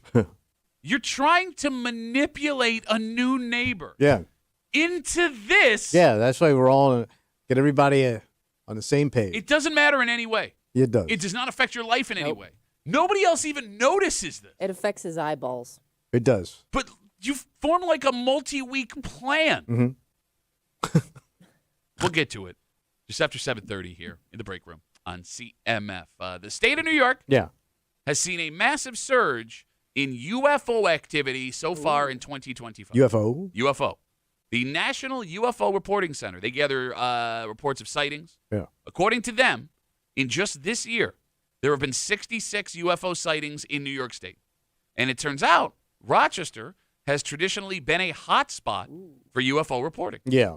Since 1974, in the greater Rochester area, Rochester has the third most UFO reported sightings in New York State with 144. God damn. I wonder if that's because of the lake. Like, people see weird stuff. Oh, good question. Yeah, reflection. Yeah. That's a good question. Unexplainable things. Even more creepy, most of the UFO sightings in New York this year had these things in common. 1, the object changed shape while it was flying. What? 2, it was zigzagging across the sky. 3, the lights appeared out of nowhere. 4, they hovered for a period of time. And then what happened? They disappeared. Well, yeah, it said they haul ass. Yeah, they just appeared out of nowhere. And they're gone. Yeah. You freaked out yet? No. Lest we not forget, What happened? our area, specifically between Brockport and Buffalo, is also one of the hottest spots in the world for Bigfoot sightings. Yeah. And we've talked about that in depth over the last 15 years a couple of times. The phone number is 252-WCMF, 252-9263. Explosion in UFO sightings in New York State. Rochester being one of the hot spots. Same for Bigfoot sightings around here. Does any of this mean something? Yeah. We're out of our minds. Okay. We drink too much. No, we don't, because there's breweries and distilleries closing. We're not drinking enough, apparently. As the breweries and distilleries close, the UFO sightings are increasing. I think because we have such long, dank winters, we get bored. Yeah, but you would think that would keep you inside more, or you wouldn't see as much. You know what I mean? Like, you're not out and about as much. I wonder if like these sightings go way up in the summertime. It's a good question. Well, no, because we've already seen 66 statewide, and it's only July. Okay. Yeah. Right. Just saying. There's some spring sightings. The phone number is 252-WCMF, 252-9263. Is there some kind of weird force that would be attracting all of this out of this world stuff? Yes. Here. To Rochester. Because, look, we have a very... Could they give some of that energy to the Sabres? Don't laugh at that. Sucks. Look, we have a very rich ghost history here, Tommy. Yeah, we do, because we're old. There are folks that believe big-time places around here are haunted. Yeah. If we're looking for more weird stuff, we also have a ton of famous serial killers. Yep. For a community of our size, we Yeah. haven't... Are we all crazy? Well, I mean, look. Well, that's my point. There's also high-profile serial killer cases that have never been solved here in Rochester. Yes. And it's not something that we hide as a community.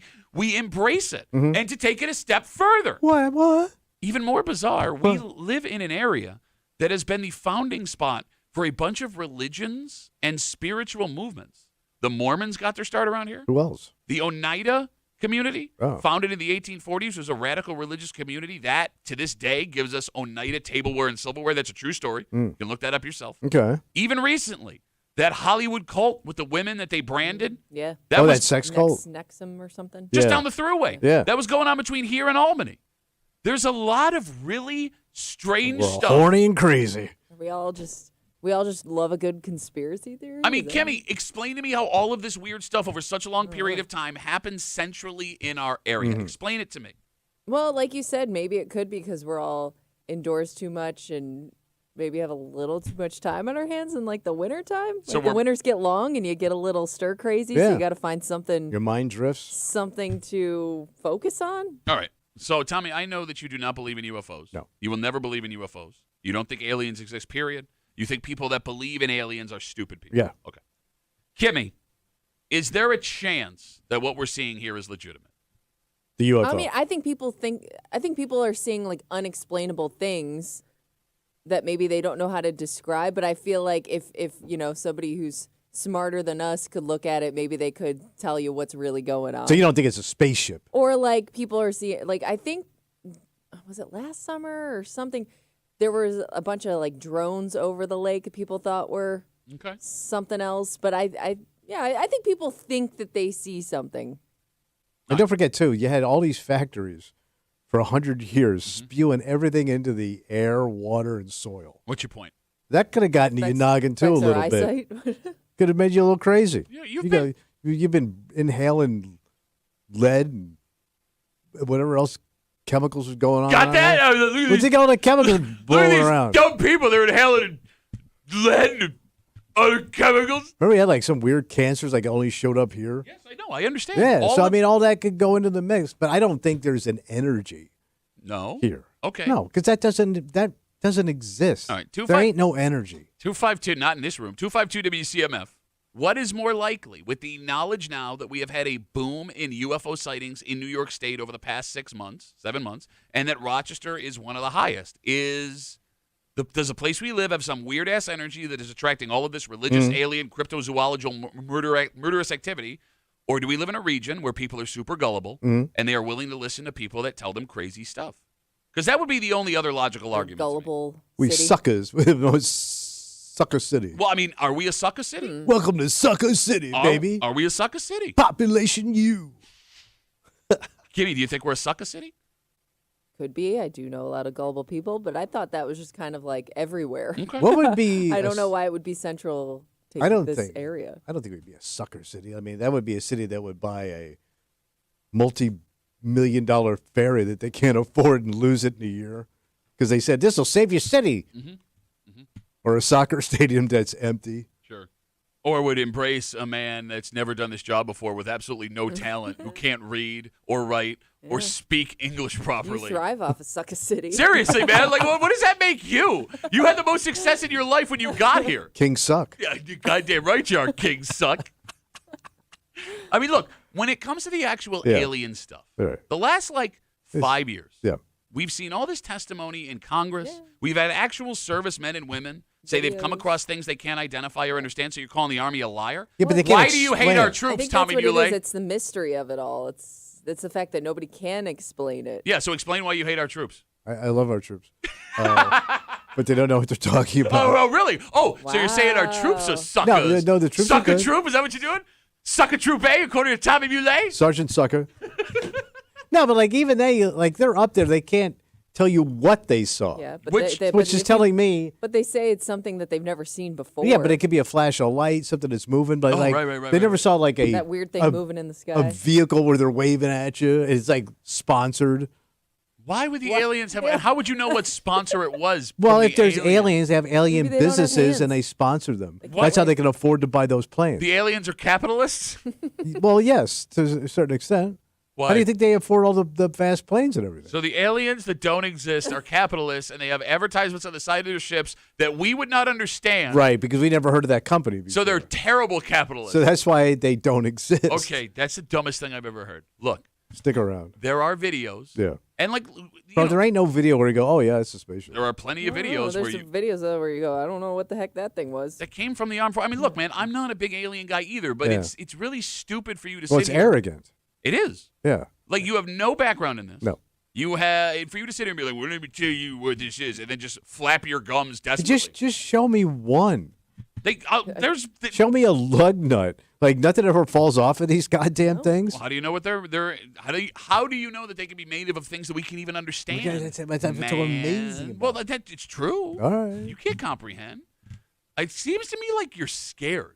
Like, you don't want to allow yourself to believe that this is even a possibility. Because there's nothing to believe. You're talking awfully fast for a guy that's not scared right now. There's nothing to believe. Or you were scared. Or sounds like he might be trying to hide something. Oh. 5'5", giant forehead, weird-ass lines in his legs. Yes. Man boobs. I mean, I get that you're scared. Oh, I didn't say I was scared. No, I mean, I understand. Kimmy, what are you hearing? I don't know, you kind of I'm scared. feel like you're trying to convince yourself that it's not real Get in there. for a reason. You're talking awfully fast. No, I'm not. Awfully high for a man that's not scared.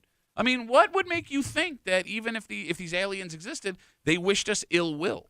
No, but like everybody that's been abducted, they get probed, bro. Yeah? Yeah. So isn't that now something you you'd be believe cheering people- for then? I don't want some space thing and Sir, please get the probe out of your mouth. Sir, please take the probe out of your mouth. Aliens speak English. apparently. Yeah, they But talk they're like not that. sponsored. But they have medical equipment. I don't know if it's medical. It might. Well, it might be more for pleasure. It's a butt scope. I know we're going to tell them this is a medical experiment. Watch it. Yeah, please step into our alien kiosk. Thank you. Uncle Aliens. Tommy, bend over. Take it over. Medical experiment sauce. 252 WCMF. There has been a boom in UFO sightings in the state of New York since the beginning of the year. Not only that, Rochester, specifically, one of the higher cities for UFO sightings. We also are a hotspot for Bigfoot sightings between Brockport and Buffalo. We have had way more than we should have our share of serial killers in our area. We are a weird place for the start of religion and spiritual movement. There is a big ghost community in the greater Rochester area, and it just feels like a lot of energy. But it's weird, though, because I don't feel like any of those people overlap. You don't think? Oh, I think Bigfoot and alien people are the same. You think? Oh, yeah. You don't think ghost, Bigfoot, alien I think people people? kind of become like obsessed with one thing, but not like that. Like I don't put ghost people and Bigfoot people in the same category. But I kind of thought they all believed in all of it. Because you can't be a Bigfoot person and then go, yeah, that doesn't exist. That's stupid. But this big hairy ape lives in Batavia. Well, no, you could. I mean, I guess it all But depends. that sounds... Well, but ghosts are like a whole hypocritical. different argument, right? Like that's you'd have to have a belief in the afterlife. Whereas Bigfoot, if you think that's like a real thing, But it's part of the evolution of man, right? And he just got stuck. Again, he got stuck at ape. Again, like this is why Big ass ape. This is why you're dumb. You like just say these things like they're fact that pop in your head. Yes, they're a known fact. No, it's not. We wouldn't know how many of this stuff. They were. out there saying, bro. Look, Kimmy, I get that the religious folks and the alien folks probably wouldn't overlap. Mm-hmm. Yeah. But I don't know. I always assumed ghost, Bigfoot, and alien people were all the same. Yeah, they're all locked in. I thought they were the same people. I put the religious folks off to the side. All right. Right? Because I don't know. Whatever that's you. a whole different thing. Yeah, whatever you that's believe in, legit. it's going to Yeah. send you down the road here. All right. Salt writes us on Instagram with a legitimate theory. Okay. Duffy on WCMF, the easiest way to get us. He says, maybe all the new transplants we've had recently never saw a meteor shower or a low-flying satellite without our lesser light pollution. You can see a lot of stuff in the sky if you look from a light astronomy nerd. Yeah, because we get those northern lights and all that stuff. Yeah. You don't get that down Also, we have south. clear skies. Well, I think he means like more like New York City. Mm-hmm. Yeah. Oh. There Okay. would- why Possible. would there be more light pollution in I don't know. Georgia? Georgia got Atlanta. Georgia got Atlanta. Georgia got Atlanta. Ladies and gentlemen, listen to this man. He's got it all figured out. And they got Florida-Georgia line. For example, Georgia Got Atlanta, which is one of my favorite Florida Georgia Line songs. Georgia Got Atlanta. You dumbass. We got Facebook messages coming in. You can always get us at WCMF for the Break Room Facebook page. Mike writes us. What? It makes me mad when Tommy talks like this. I don't believe in aliens, but when I hear Tommy say the stupid things he does, it makes me have to believe in aliens, and I don't want to believe in aliens. All right. Let's run a hypothetical. Okay. Yeah. All right. Tommy, let's say there are aliens. Okay. And this week, they decide to make first public human contact. They're coming out. Yep. And they're going to be a little hostile at you. Would hostile aliens making contact make Earth a better or a worse place right now? It would be a worse place Why do you say that? because they take over. How do They're you know? violent. Yeah, it seems like they have better technology. They could overrun us. Well, just because you can get here doesn't mean that you can defend against our Bro, weapons. if they can get Yeah. here, because we can't get out, we Yeah. can't get out of our own way. Okay. Like the farthest we've gone is the freaking moon. Well, with people, we've gone farther without people. Not that much farther, man. We made it to We Mars. can't- We made it to Pluto. We've sent satellites. we didn't to do Pluto. no but Pluto. person. We've sent satellites to Pluto. We've Bro, sent send satellites us- out into the distance, Bro, the great just beyond. hurling junk out there ain't they going anywhere. What, you talking about junk Years. hurling? Yeah. How dare you talk about the NASA junk hurling department like that?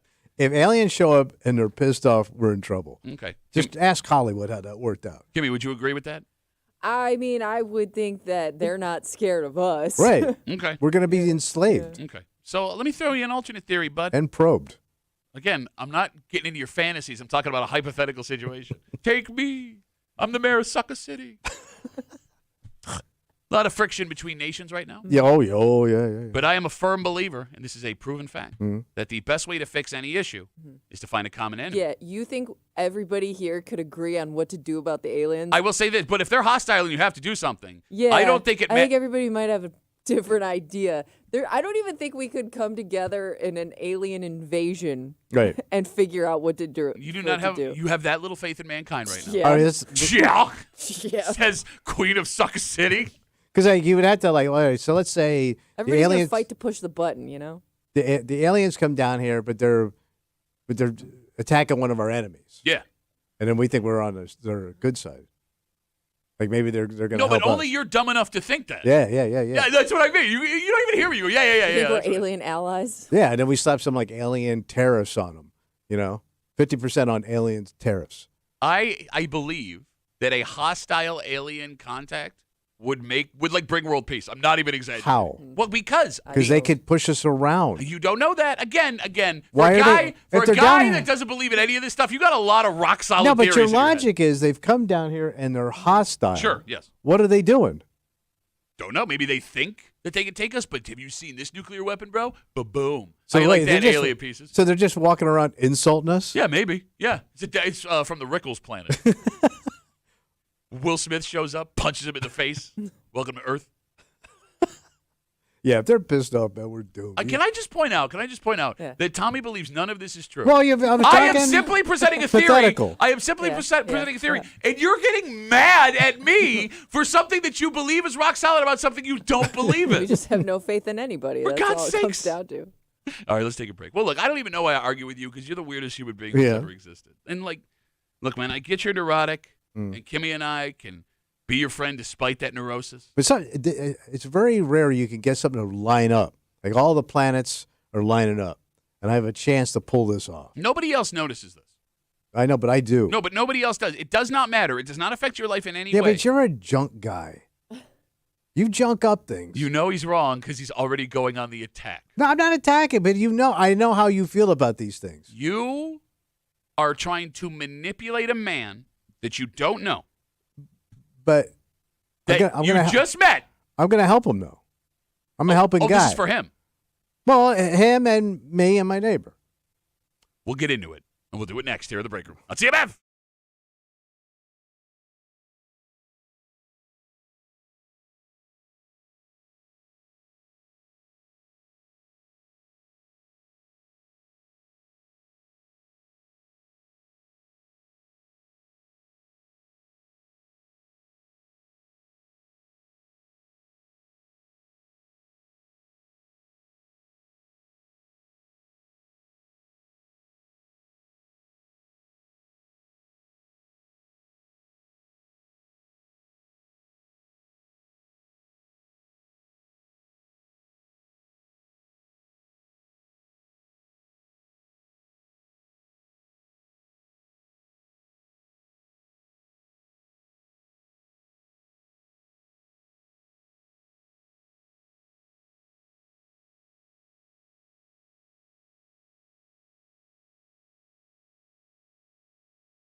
there are weird neighbors. Yeah. And then there's Tommy Muley. A good guy. Because when you are trying to do something to someone, what you are trying to do to someone who just moved in your neighborhood is insane. And the fact that this bothers you in the first place makes you a borderline serial killer. Nah, see, you don't care about your neighborhood. Okay. It does not affect your life in any way. It should not bother you. And the fact that you are going this far out of your way to ensure you never see this while manipulating someone you don't know is literally bat shiznit insane. You're hanging out in the break room, Rochester's Classic Rock 96.5, WCMF. Before we get into that, we got so much stuff to give you today. What you got now? We got Paul McCartney tickets. They're going to be coming before 9 o'clock. Yeah. So sit tight. Don't call yet. But in the meantime, more? You can log on to WCMF.com, enter for your chance to win a pair of tickets to see a band of brothers, a tribute to the Allman Brothers at Vine Showroom at Del Lago in Casino, Friday, July 25th. Tickets are on sale right now at DelLagoResort.com. Must be 21 years of age or older to attend a show at the Vine. It is all courtesy of Del Lago Resort and Casino. So you got a new neighbor, Tommy. Yeah, new guy moving in. Pretty cool. And, you being the welcoming human being you are, you probably went out and said hi to the guy. We were chit-chatting. It out. And he actually asked me about who we used, to pick up the trash. Sure. Because he had somebody else. Okay. So I started bad-mouthing him. Bad-mouthing the person they went with? The trash company you had before. Oh. I know nothing about these people. I said, babe, you don't want those guys. Slipshod, lackadaisical, you don't want them. He used the ultimate old man word. Yeah. Slipshod. Right. Lackadaisical also. Yeah. So I said, you got to go with me. Got to go with my crew. Oh, okay. I go because me and the neighbor next, we use them. I go, man, we all put our toters down there on Friday. Gone. Place looks great. Wow. Because I hate in the neighborhood, like, everybody has different services, and they pick them up at different days. So there's always, like, a trash can out in the neighborhood. Yeah. But if you're all on the same page, out in the morning, back that night, once a week, done. You don't have to look at everybody's garbage and trash. Okay. Like, there's people that put their stuff out 2 days early and just that's not going to stop that from happening. No, but it kind of does. Because you kind of – this guy looks buttoned up. He's got 2 nice cars, and he's single. Okay. So that's a tell. I just want to be sure that everyone listening to the show is aware of what's happening. You are not recommending your garbage people because you believe they are Head and Shoulders the best, although you love them, right? Yeah, they're good guys. This is not good advice in any way. You are trying to get this guy to choose your garbage pickup. Yeah, so we're all on the same page. So you don't have to look at a garbage can at the end of the road on a day other than when the garbage comes for you. Yeah, so if we're all on the same page, it's like living in a city, because the city, they pick it up like where Timmy lives. Yeah, it's all the same. You'll roll out, you'll roll in. Nice. But there's always people, though, that leave it out. I mean, it's just... That should be illegal, but I don't want to get into it. More buttoned up than others. I don't think it's going to prevent what you think it's going to prevent. Okay, I think we're already getting too far ahead of ourselves here because, again, you are manipulating a man that is pretty crazy. that you do not know. I don't know him. Into having your garbage day to, in your opinion, make the neighborhood look nicer. Yeah. What the hell is wrong with you? He wants all the toters out, same time, same place. I don't know. I don't like looking at a dumpy neighborhood. I like things nice. Has anybody ever driven down your neighborhood, your private drive, and said, "What a dumpy neighborhood"? We got some toter douches in our neighborhood. Yeah, I'm looking at one right now. No, they push it out too early, or don't drag it back to the house. Oh, bro, like on garbage, I'll leave it out for 2 days after the garbage gets there. Why? Why got stuff going on? Don't you want it up by the house? I don't You could care. throw away your garbage. No, when I have garbage, like it'll usually be Sunday. So my garbage comes Friday. I'll usually have garbage take out like Sunday morning. That's when I'll bring it back. 2 days? And you leave it outside the house. Yeah. You don't put it in the garage. No, because I don't want garbage in my garage. That's where all my kids' stuff lives. No, but it's all buttoned up. It's all sealed up. It's in bags. No. It's gross that you want garbage underneath a roof behind a door in your house. But I get your wife accepted that when she took you in. But, I maintain my toters. Who and your mamas? 252 WCMF. No flies around that toter. 252-9263. See, it would have been funny if there were flies around that toter. We could have done a whole thing with flies. I don't want to treat your mother like that. Okay. Do other people take garbage cans at the road as seriously as Tommy Muley does? Because here's the thing. I leave mine down there all Saturday. I don't care. Who am I hurting? It's not sanitary. It's 100% sanitary. It could hurt the children. Okay. How could it hurt? It's an empty toter. Yeah, there's no garbage in it. Yeah, but it's always filled because you also don't wash out your. No, I don't wash out my garbage can. The garbage stays inside the bags. It's fine. Yeah, but it leaks. Does it leak? Y'all got leaking. Nah, it's fine. Whatever. I don't care. It's a garbage can. Who cares? I wash them out. Wow, look at you. And you cologne it. You put cologne in your garbage can. I do. You pay for Polo Blue. Well, I got it by garbage can on the street. It doesn't sit well with your garbage can smells like an old Italian man. It does. Here, Okay. big old toter sniffer. Bro, here's the thing. It's my yard. Oh, here we go. I'll put the can where I want to. If I want to drop it in the middle of my yard and leave it there all week long, I'll do that. I know you can. No matter where it is, it's still full of garbage. Who cares where it is? Because, certain freedoms need regulations. Okay. Look, if you want to talk about acceptable places for garbage cans, there are 2 places, right? Well, 3 actually. Down by the side of the road, which is fine. Right outside the front of your garage or around the corner of your house. No. You should never use an enclosed roof space for your garbage can because that makes you sad and busted. No, if your trash can sits on the outside of your house, that looks trashy. Does it? Yeah. Yes. Yeah. Why would you want to look at your trash can all the time? What does it matter? Because it's your trash can. Put it in a garage, close the door, you don't see it. Okay. 252-WCMF, 252-9263. Tommy has lied to his brand new neighbor, a man he does not know, to try and manipulate him into getting on the same garbage collection schedule he is on so Tommy doesn't have to look at garbage cans. Dan writes us on Instagram, Duffy on WCMF, the easiest way to get us.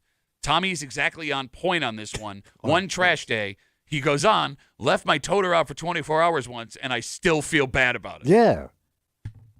I feel like you're setting yourself up for disappointment because now that you've given this man this information, you're also assuming he's gonna go with your trash company, which may not be the case. He may have just been creating small talk with you, not really actually looking for a new trash service. And you're just gonna piss yourself off. Or you're just gonna be more pissed off when that garbage can's out there a different day because he didn't take your advice, and now that guy's a douche because he didn't listen to you and what day you put your trash. I think out. I gave him a good pitch. I think I was pretty smooth. It looks like you got a lot of people on your side here. Bear by God writes us on Instagram. Tommy is right. My Star Wars pants neighbor leaves his toter at the road 24/7. I don't understand. But he always walks his trash out in the dead of winter? Why would you not? I mean, that makes more sense. The trash is as far from my house as possible. It's trash. Well, I would just worry for one windy day. Okay. Oh, that's another thing, please. It's more the inconvenience, really. What? Blowing trash in the neighborhood. Blowing trash? Yeah. So, what your mom would always do? Let me ask you this, smart guy. What? Go ahead. How do you feel about garbage bags out in the open at the end of someone's driveway on garbage day? Look, I understand if you're cleaning stuff out and you got extra bags you got to get rid of. But if you just put the bare ass bag out there, no toter. Yeah, that'll happen probably once every 3 weeks for me. Why? Well, because I'll run out of space on my garbage. All right, I understand that. Well, then there are times where it's if I'm home by myself, if my family's gone for the week, I barely make any garbage. So I'll just it's not in the toter. I'll just carry it out to the road. Oh, for low trash week, I still just put one bag in the toter out there. That doesn't. It's less efficient. It's actually easier. Animals will get into the goddamn bag and rip it apart. Never happened. Oh, really? One of the 5 bear or half bobcats that you say exist in the state of New York? Bro, you live out in the sticks. You can't tell me you're going to have every raccoon in that trash. I have never had any animal get into my garbage bags when I leave them out by the with food in it. Yeah, never. And here's the thing. It's easier for the garbage guys. They can just come, goodbye, grab the bag, chuck it, and keep moving. They don't have to. Do you not care about those guys in their time? See, in my neighborhood, it's all automatic. They just pick it up and they don't get out of the truck. Oh. They just scoops it up and it drops it and they get back in. Okay. You're a grown-ass man, right? I've been accused of that. Okay. How many other places in this country have straight-up garbage bags just sitting on the end of the road, right? And it's only for a few hours. Poor town. Okay. No, it's not. You go to major cities, people will put their garbage bags just out. I know. It's New York, and it's gross, man. New York City is so gross with their garbage. Oh, my God. And that's why they're overrun with rats. Could you say more old man stuff right now? I'm afraid of the city. It's gross out there. You got to bring your toter back. What was the word you used earlier? Slipshod. Slipshod. It's slipshod. Lackadaisical. 252-WCMF, 252-9263. We got more folks writing us on Instagram. Noodly, a lady, she writes us on Instagram, Duffy at WCMF. My mom got a ticket for putting her can out on the wrong day. Yeah. Was that for garbage? Stick out your can. Here comes the garbage man. If I lived in a town that wrote me a ticket for leaving my garbage can out or putting it out, that's a good town. I would move away from that town. I'm not even kidding. I'm out. I'm done. I'm not living here. If you're gonna write me a ticket, please send Pat a letter. Bro, it's my yard. It's my yard. But they may not. The town is writing you a ticket because somebody called on you. Right. I just want to point that out. So yes, the town may ticket you, but that doesn't mean if you pick up and move to another town, your neighbor isn't. You're not gonna have another neighbor that's gonna be pissed about you leaving the trash out and is also gonna call that town on you. And will probably result in another ticket. Look, you're right, but that's what's funny about this whole discussion is Tommy's trying to be manipulative and weird and OCD, but he's too scared.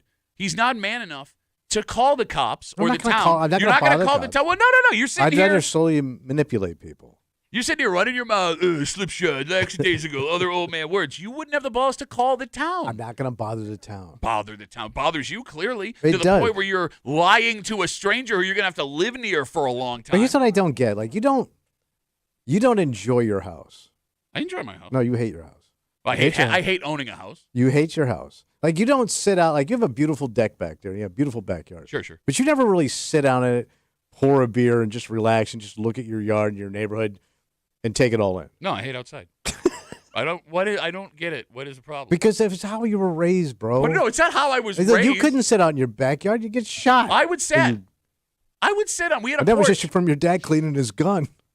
Jokes on you. He never cleaned his gun. He would leave it down by the toter. Garbage man would take care of it. They bring it back. No, I would sit outside on my porch in my childhood home all the time with our above ground pool that was green. So jokes on you. No, I like you live in a beautiful neighborhood. Yes, we're very fortunate. Upscale. We are very fortunate. But you don't even take it all in. What is there to take in? It's a house. They're all houses. Like, you don't get any satisfaction in your wife's garden and the fire pit and your neighbor with better stuff than you.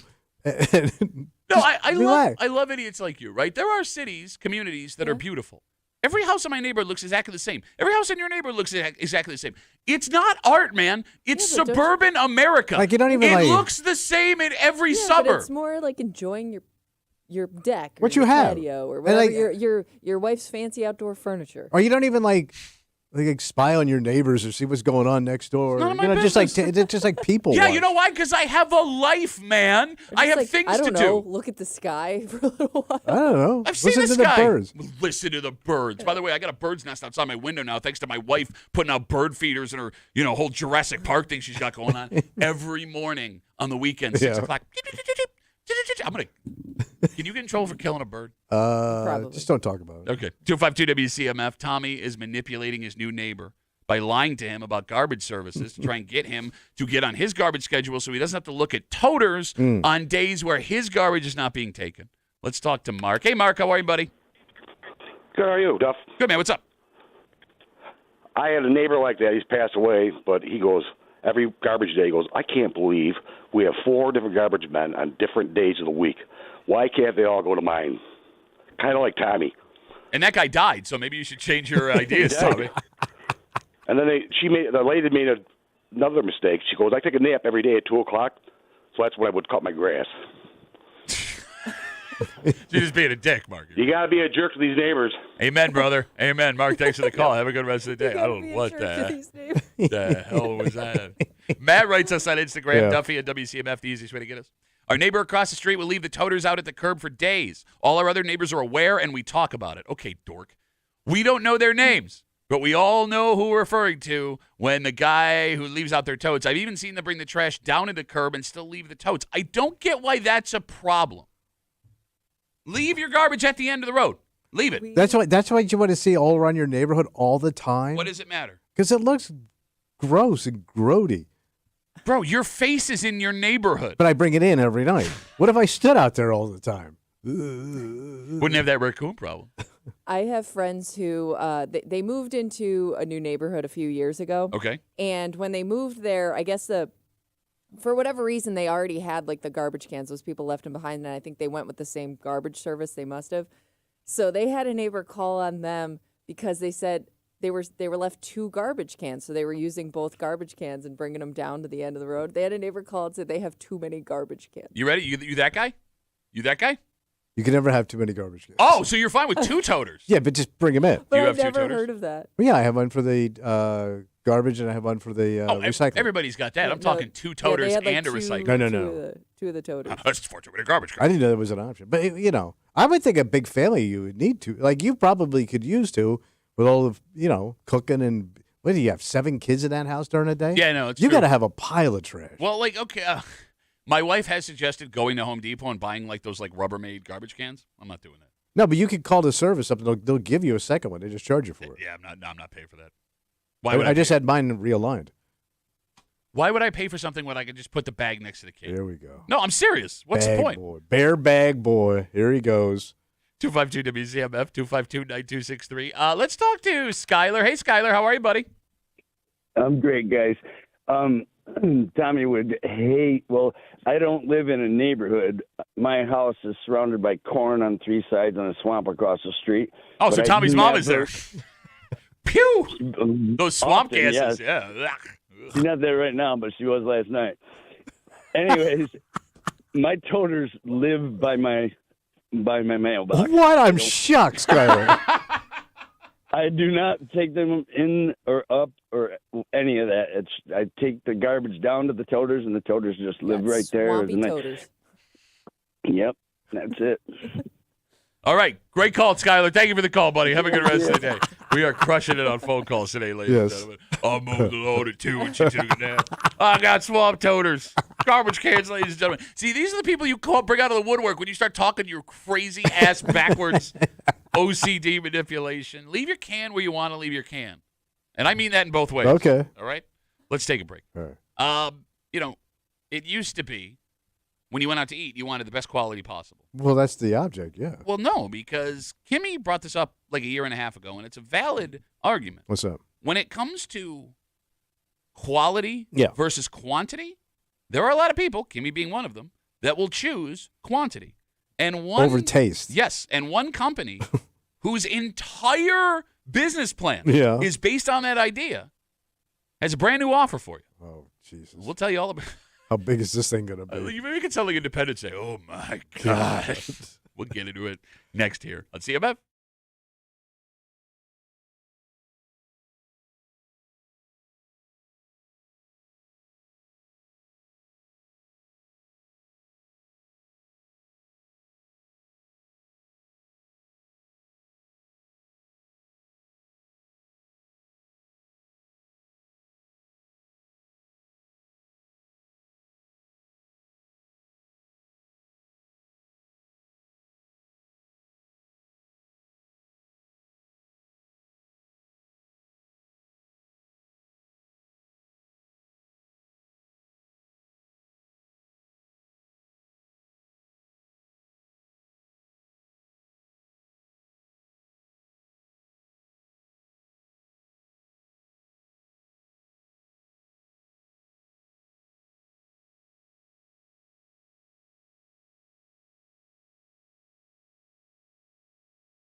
Logic says when you go out and spend your money on food, you want the best quality, best tasting food possible. Well, yeah, that's the objective. Well, no, that's not the objective anymore. What is it? Well, there is a company that has made a ton of money giving you as much for as little as possible. And even this company admits that's not the best. Wait, it even says it? I mean, look, it's not their official. we doing all right. It's not their official stance, but they know what they're doing, and they're pushing it even further. Oh. You're hanging out in the breaker, Rochester's Classic Rock 96.5. WCMF. Rochester is a pizza town. Oh, yeah. We had a study that showed Rochester was actually the best pizza town in America. So rarely is a chain national pizza restaurant going to make any noise in the greater Rochester. So what are they doing? Well, here's the thing. Little Caesars has carved out a space in Rochester. That's pizza guy. Right? You got it, yes.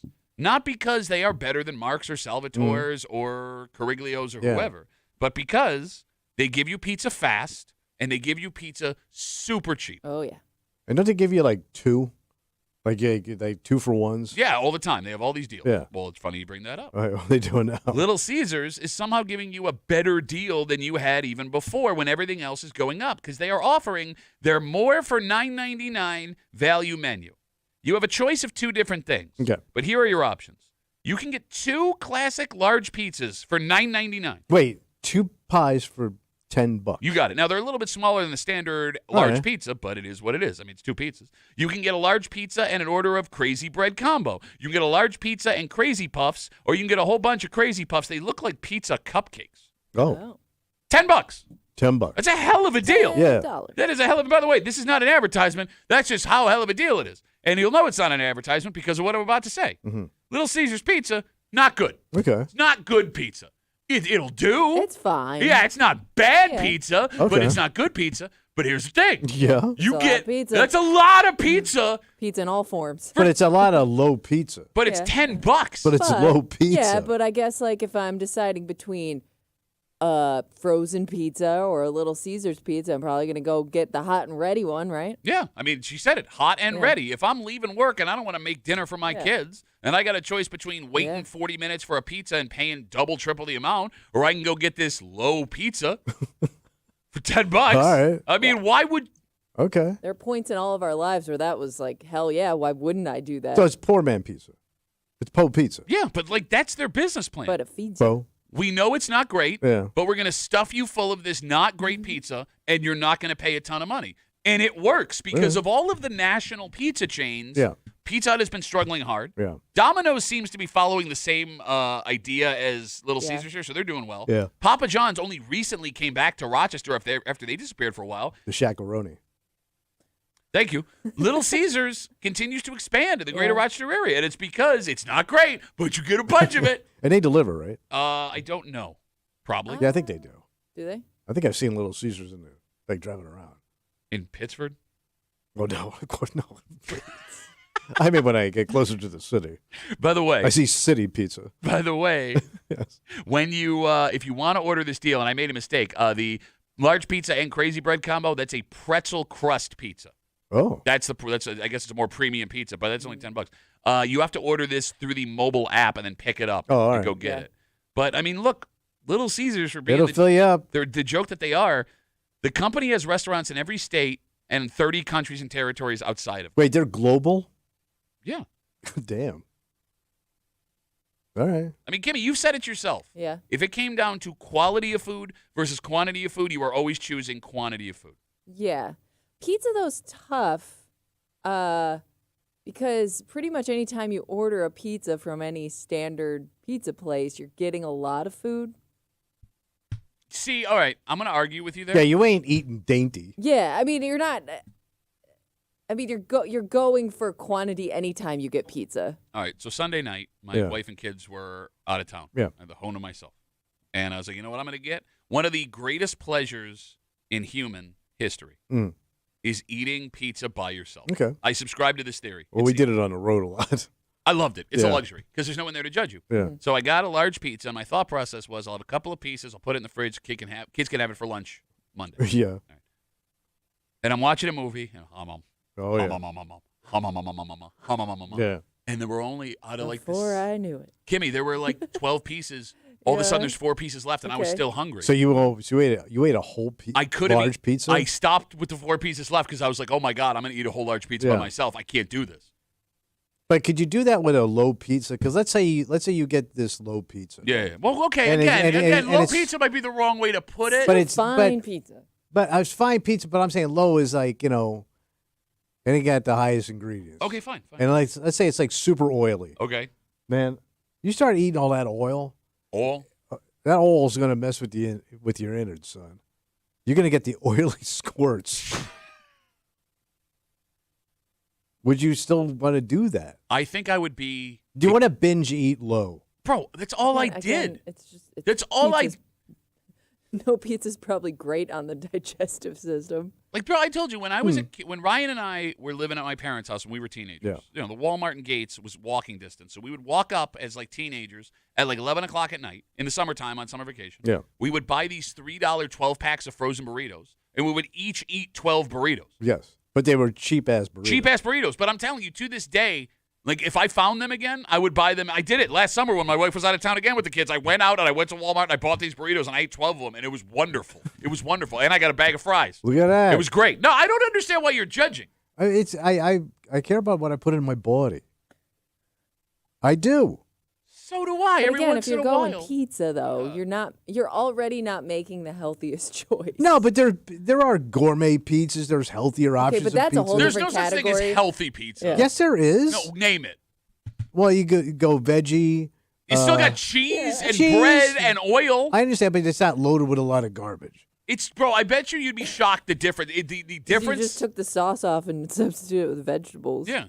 No, he didn't even take the sauce off it. And it's still bread. Yeah. I got it. It doesn't But matter. it's higher end dough, higher end oil. Higher end dough. You can't tell the difference. You don't you know. can tell You crust. don't know. You know, crust is the whole key. No, you specifically can't because you don't eat pizza because you's a bitch. I did eat pizza one time. You's a bitch. Bitch ass. And here's the one thing, like, even when I get pizza now, Yeah. because I'm married again, I can't get the pizza I really, really crave. What, veggie pizza? No, anchovy. Ugh. Oh! You're the worst. Well, I didn't think people actually got that. Oh, my God. I was raised on that as a kid. I thought that was a joke, like from cartoons. No, that's Italians. Like, old school Italians had the anchovy pizzas. That was the first time I ever had pizza as a kid. Do pizza places still sell anchovy Yeah, pizza? it's probably still not. a topping. You can add it to your order. If you order online, you can select it as a topping. Yeah. How do you ruin everything? No, it's delicious. It's not, though. Well, you're not a fish guy. No, but I'm a huge fish man. Yeah. Oh, yeah. Love me some fish. The saltier and the tangier, the better. Well, that's good. Yeah, for yeah, you yeah. No, and your eating habits. Mm-hmm. Let's take a break. Eat all that fish. Shut up. You're fishy, fishy, fishy. This seems like one of those teenage fantasies you would have killed to live out when you were 15, 16, 17 years old. Yet these two gentlemen, if the accusations are true, are in serious trouble because of it. And I guess when you stand back and look at it now that it's over, that fantasy that we all had of being able to do this, kind of pointless. Oh. Because, like, once you're inside, the hell are you doing? We'll get into it next here at the Break Room on CMF.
This would be a fantasy for like every teenage kid. Oh. Hell, it may be a fantasy for grown-ass people. Mm-hmm. And this fantasy, according to police, got 2 kids in trouble in real life. What happened? Well, when you hear the story and you see the trouble they're in, maybe it never should have been a fantasy at all, because once you get past the excitement of getting inside the doors, the hell else is there to do? Okay. You're hanging out in the break room, Rochester's Classic Rock 96.5, WCMF. All right, listen carefully.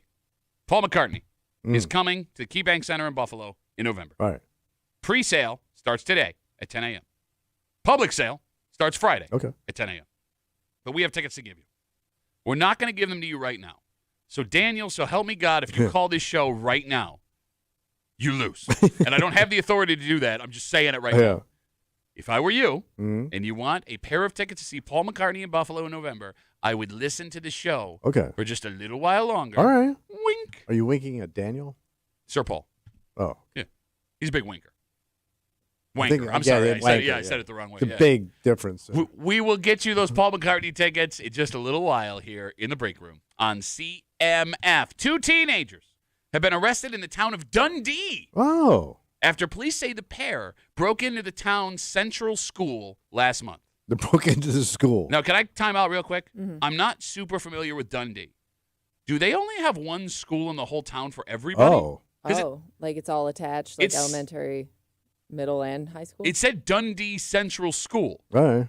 Are there other towns that have one school for everybody? That would make sense if it's a small town. Well, no, I kind of thought you at least broke up like the middle and elementary and the high school. But that would be cheaper just to throw them all into one room. I understand, but then you got like 18-year-old kids like mingling with 6-year-olds. Oh, yeah. Weird. True. Anyway, according to the police, the 17 and 19-year-old suspects were able to get into the school by using a stolen access card.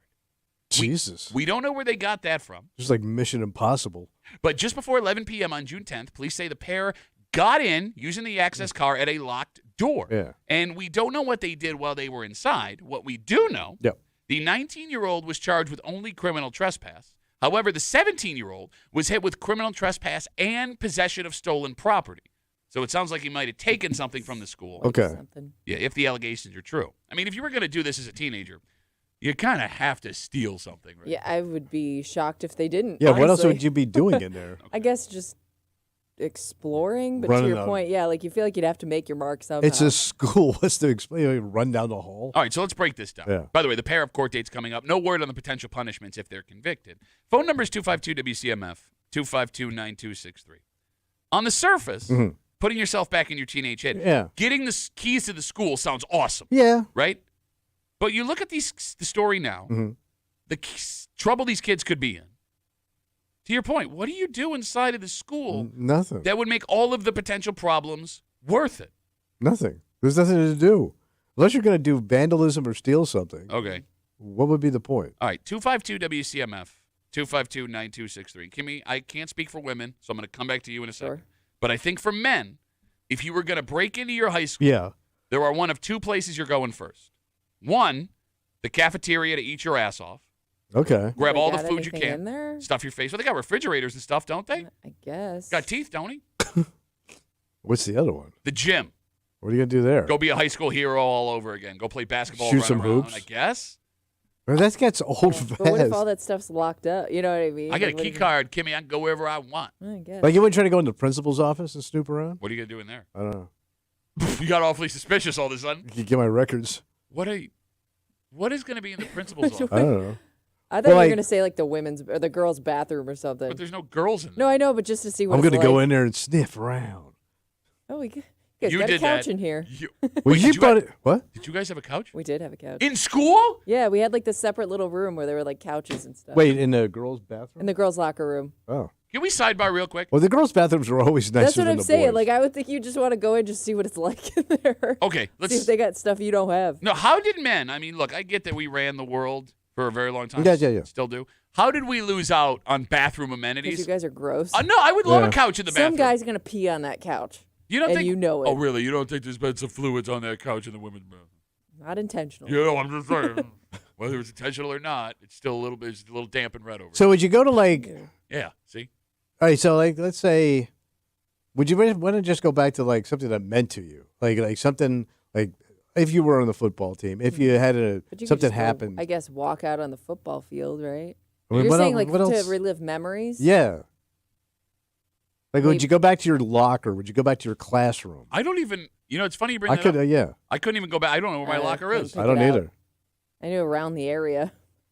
Yeah, I don't remember the number. Like, it's so funny because, like, when I read the headline of the story, I go, oh, man, they broke into school. That would have been a thing I would have loved to do as a teenager. And then I start reading the story, and it's like, well, now it's lame as hell. What are you going to do with that? So I told you when I was on the road, I went back to that military school I was at. I hadn't been back since I left. So this was 20, 30 years, and I went back, and I found the road. I went in there, and I had all this fantasy of stuff. I was there for like 10 minutes. I talked to 2 people, and I was done. Because it all changed. Nobody was there. Yeah. And they're just buildings now with other people. Things look different. Trees get bigger. They change roads in there. And just wasn't the same thing. I guess true. Like if your school's done upgrades or really revamped, like did a whole cosmetic change, like you might not even feel that connection to it anyways. Even when you go back to like an old neighborhood. Like I went back to the old neighborhood I was born in Jersey. I was driving down to New York. I hadn't been back there for 50-something years.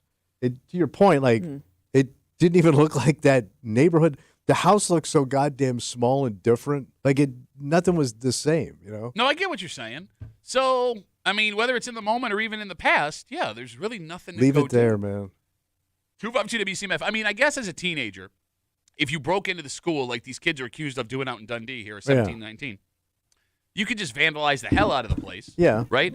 Which I guess would be a fantasy for a lot of kids when they were in high school, but that would carry serious consequences now. Like, they would have to throw the book at you to keep other kids from trying it. Okay, and going down that road, this story does show how much different we deal with kid crime today compared to, like, decades ago. Oh. Because it was not all that long ago where something like kids from a rival high school would break in, right, to the other high school. They'd cause, and it would be like, that's just kids being kids. Steal a mascot, vandalize a football field, whatever. Folks saw it as all in good fun. Could you imagine today if kids from, I don't know, like Webster Schroeder vandalize the Fairport football field or something? Like, that would be a week-long news story. Oh, yeah. It might even go viral. We're canceling the prom. Yeah. Oh, yeah. There'd be an arrest. They would be doing interviews on the news with experts, behavioral experts, to tell if your kid is capable of vandalizing a football field. Like, it is insane how much different this is. Because, I mean, are these kids even arrested if this happens 30 years ago? Because it just looks like the one kid stole something other than the key card. I mean, I would almost think like the cops would come and turn you over to your parents. You'd be done with it, right? Or like that's just the school would like take away like they'd be like, okay, you can't go to prom, or there would be some sort of punishment, but nothing. I would guess like the law doesn't get involved. You're all going on double secret probation. We got messages coming in. Duffy on WCMF, the easiest way to get us on Instagram. Daniel writes us, Churchville Wrestling locker room had a couch from 06 to 2013. That's disgusting. Yeah, they did. Yeah, man. Yeah, maybe you guys are too sweaty to have a couch or any type of furniture. And you're wearing those singlets, too? Yes. Sitting on the couch? Man, I'm surprised people didn't get like a rash. They probably did. I was going to say the wrestlers are nothing but rashes. We're not clean. Yeah, they're human walking rashes. Yeah. You always wanted to stay off those wrestling mats. Yeah. So going back to the initial story. Yeah. Again, 17 and a 19-year-old arrested in Dundee after police say they stole an access card that got them into the school they have out there, the school.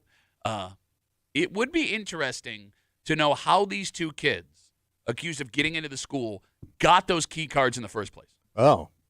Yeah, who'd they swipe them from? Well, they say, Kimmy, the break-in happened on June 10th, which would be right around when school was wrapping up. Did they take them from a school employee without the employee realizing? It could have been laying there on a desk or something. Yeah. You just lifted it, split. You would think, though, the teacher employee would notice that it was gone. Yeah, but you may not know that it's swiped. it. You might think you left it somewhere. You know what I mean? Is it possible that one of these kids' parents works at the school? That's what I was thinking too, man. But that would kind of be in the story, wouldn't it? No, I mean, because if you identify the parents, you're then going to identify the kid, and one's underage, so you can't do that. Right. God, I would feel so bad for that parent. Yeah. Seriously, think about that. You're in trouble school. too, man. Well, I mean, how would you be in trouble? They stole it from you. I know, but you weren't. You didn't keep it locked up, I guess. I mean, how do you punish this? Oh, okay. How about this? Like, I don't know. 19, that kid may be out of high school. 17, you're definitely still in high school, right? If that kid goes to that school, they probably have to go back to that school in September. which really sucks hard for everybody involved. Oh, yeah.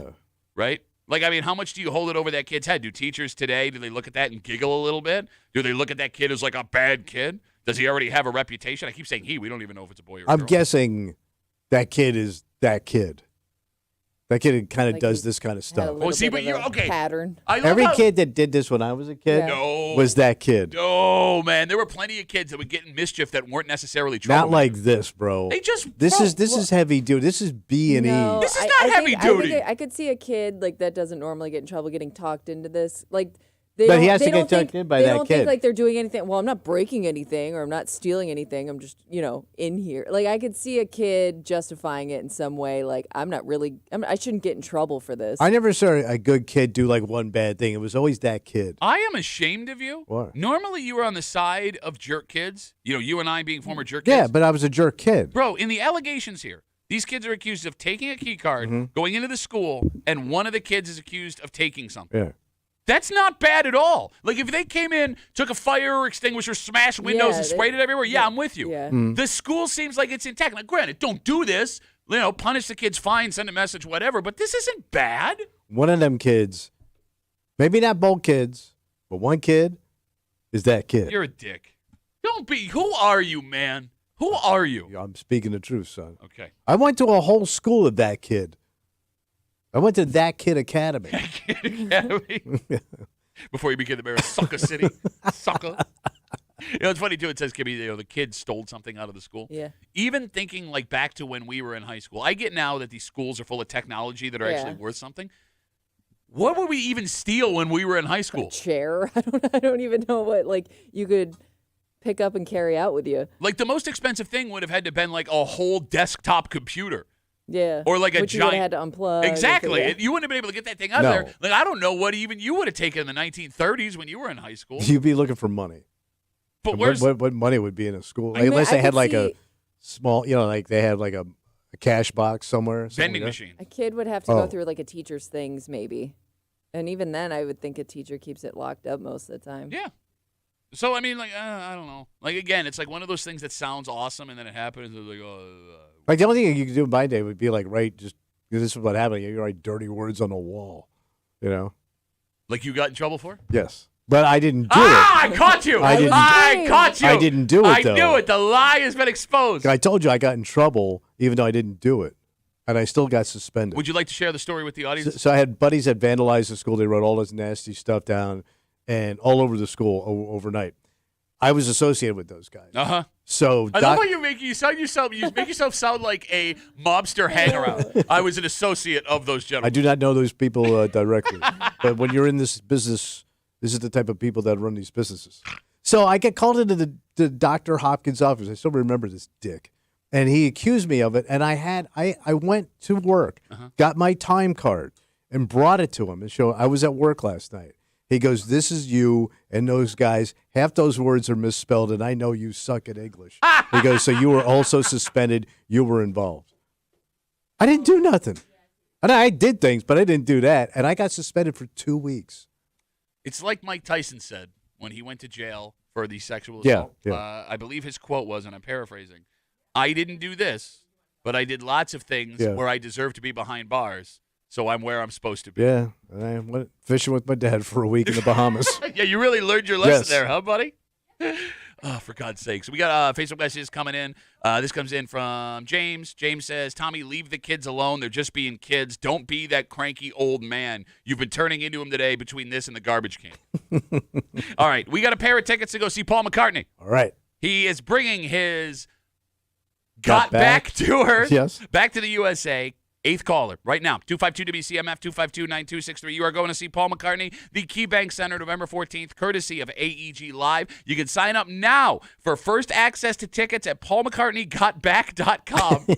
That pre-sale starts today at 10 a.m. Right. Public sale, July 18th, that's Friday, at 10 a.m. But 252-WCMF, 252-9263. 8th caller, you don't got to worry about any of that because you got yourself a pair of tickets. Good luck. 8th caller.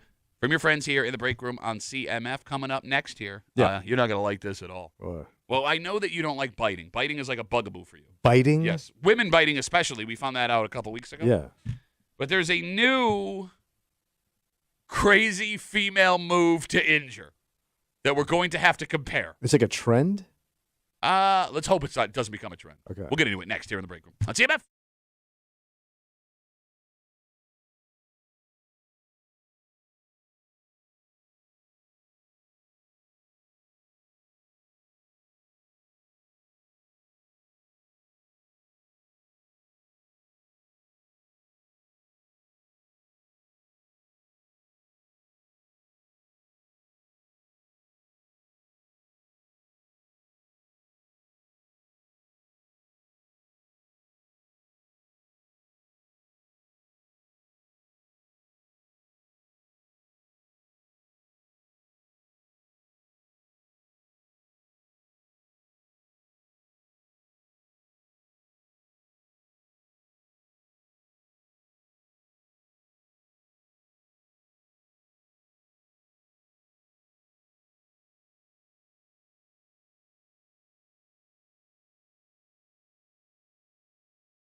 Got to keep your head on a swivel out there. Yeah, got to be vigilant. That's right, because the ladies, they're out of control.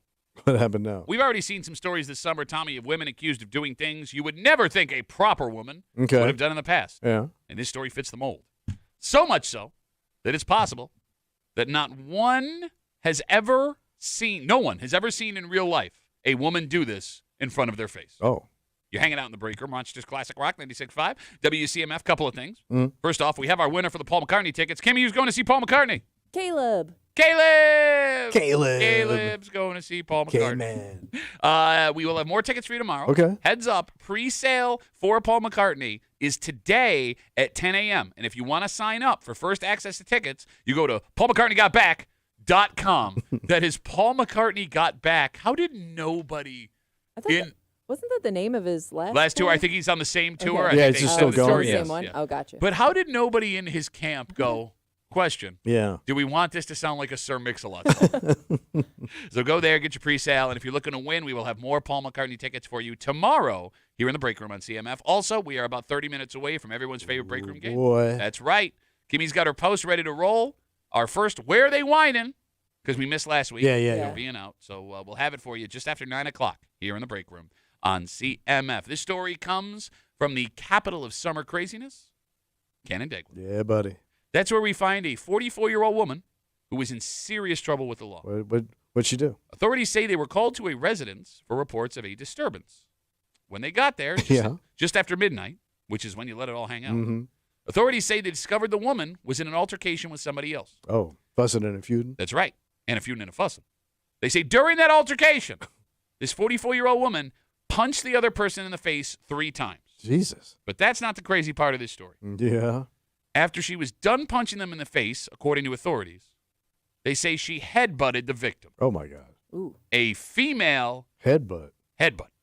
She was arrested, charged with second-degree harassment. She has a court date coming up, and someone's going to need to get some concealer for the middle of her forehead. Mm-hmm. Has anyone in this room ever seen a woman headbutt someone? No. No. Not even in the movies. Yes. Wait. But it was in a soccer game, kind of intentionally. Okay. You know what I mean? I get you. Like, it was like, she meant to do that. Okay, but she made it look like an accident. She was playing it off like she was trying to head the ball, and she hit the girl in the face. Okay. But that's a rough woman, man. Until right now, yeah, I was certain that headbutting was exclusively a male thing. Because I've never even heard of another woman headbutting someone. Mm-hmm. There is no feminine way in which you can headbutt another person. No. Kimmy, can you, for those watching the live stream, WCMF.com, YouTube, Twitch, the Odyssey app, The Break Room WCMF on YouTube and Twitch if you want to watch. Can you do your best feminine headbutt? Well, you'd have to go, you go forehead first, right? Well, you tell me. And you'd have to That's as feminine as it gets? I guess. Can you do it daintier? Oh, you want a dainty? I want a Does feminine. A dainty headbutt exist? Well, I mean, I don't know. I mean, women are the gentler sex. Can you do a more feminine headbutt? It would just be like a light, like a tap. So you'd have to go from the side? Yeah, it'd be like a. more like a dink. Yeah, a dink. More of a dink than a dunk. So, Tommy, a few weeks ago, yeah, we told you a story that really bothered you. Mm-hmm. There was a woman that was arrested for biting another person. Yeah, that's about as nasty as it gets. You hate biters. You hate them. Everybody hates biting. No, for some reason, it's one of your weird bugaboos. Like, whenever biting comes up, you get, really freaked out. It grosses me out. Okay, fine. Your filthy-ass mouth. Tommy, what? Are you more bothered by a woman willing to bite, or are you more bothered by a woman willing to headbutt?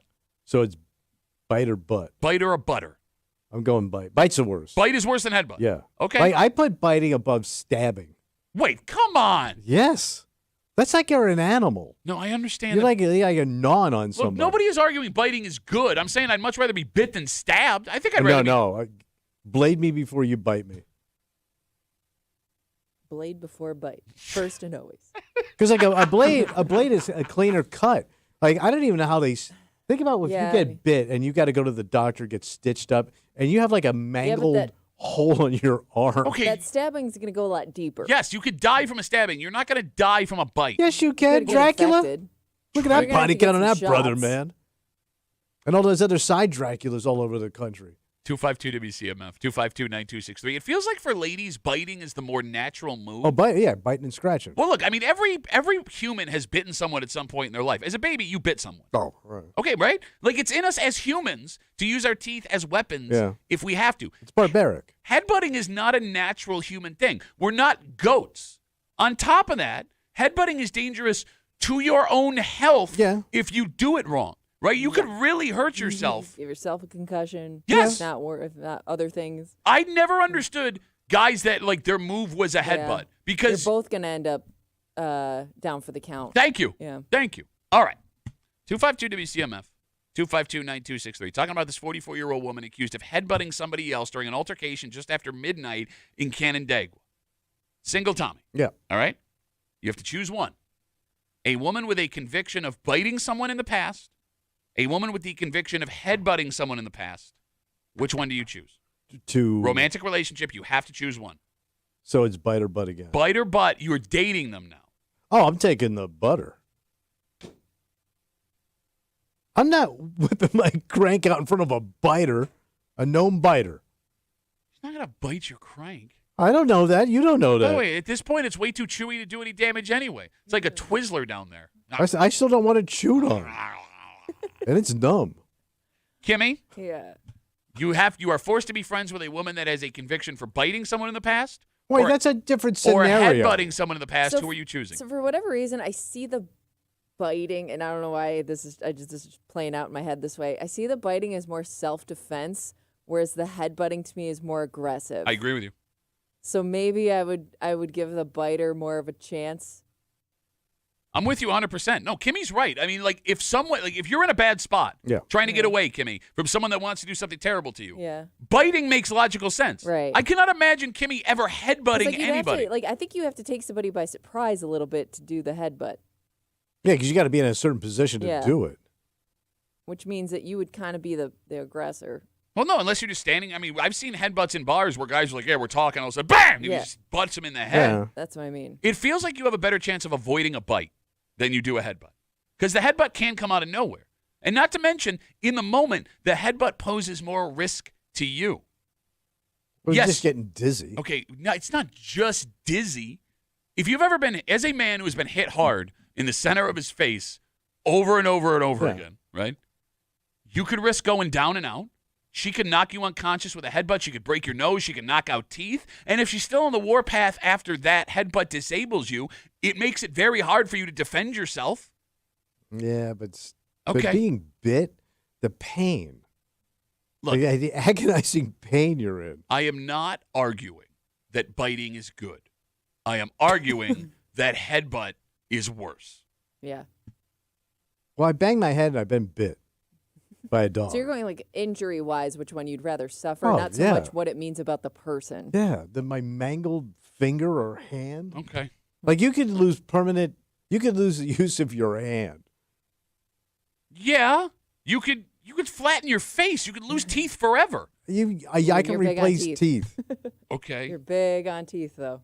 I am big on teeth. Chuck writes us on Instagram, Duffy and WCMF, the easiest way to get us. We had asked if anyone else had ever heard of a headbutting woman. Yeah. One of the worst Santana songs of all time. Got a headbutting woman. Chuck writes, hey, Duffy. I had a buddy who was holding a woman's hand because she was trying to slap him. She responded with a good old headbutt, leaving him, sending him home with a black eye. Okay, that's the worst of it. That's not the worst. What if she bit his ass? What if she bit his ass? Got a big chunk out of his palm. Okay, again, you always assume like there's going to be a piece missing when a bite happens. Well, that's kind of how it works. Like, what if she pulls back and like there's something of her flesh is in her mouth? Okay, not the good flesh, the really hurty one. The really hurty one? Yeah, hurty? Not the fun one. I'm really hurty over here. More Instagram messages coming in. Charlie, we got a Chuck and a Charlie. Yeah. Charlie writes us, Tommy should choose headbutt because if he ever used his forehead for evil, it would be like a nuclear weapon. And a lot of people are bringing up a good point here on Instagram, too. Where the bite happens would matter. All right. You got to get bit. It's going to happen. Okay. A woman's going to bite you. All right, here we go. Line it up. Where on your body do you want to take that bite? Probably in a big fleshy area. So your ass? Oh. Yeah, but it would hurt to sit. Yeah. So it had to be my leg. Like that could hurt to walk. Yeah, but I couldn't sit, so I don't want my ass bit. Okay. So it'd have to be thigh or calf. No, that seems like the worst place to take it. No, because it doesn't support the weight like your ass does. Your calf supports weight when you're walking. Right, but it doesn't bear the weight. Your feet, your hips, all that bears the weight. Like, less flesh to bite into? That way there's less to... Well, no, because then it would be easier for them to break skin. Like shoulder. I mean, yeah, they're going to break your skin no matter what, though, right? Yeah, it's a good chomping, right? So you want shoulder.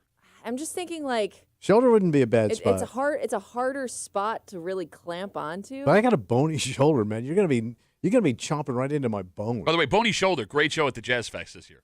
Oh, was he there? Yeah, he was there. No, I mean, I also have a bony shoulder. I think Kimmy's right. Bony shoulder might be the spot you want to take. It would hurt. Yeah, it would hurt, but it would also...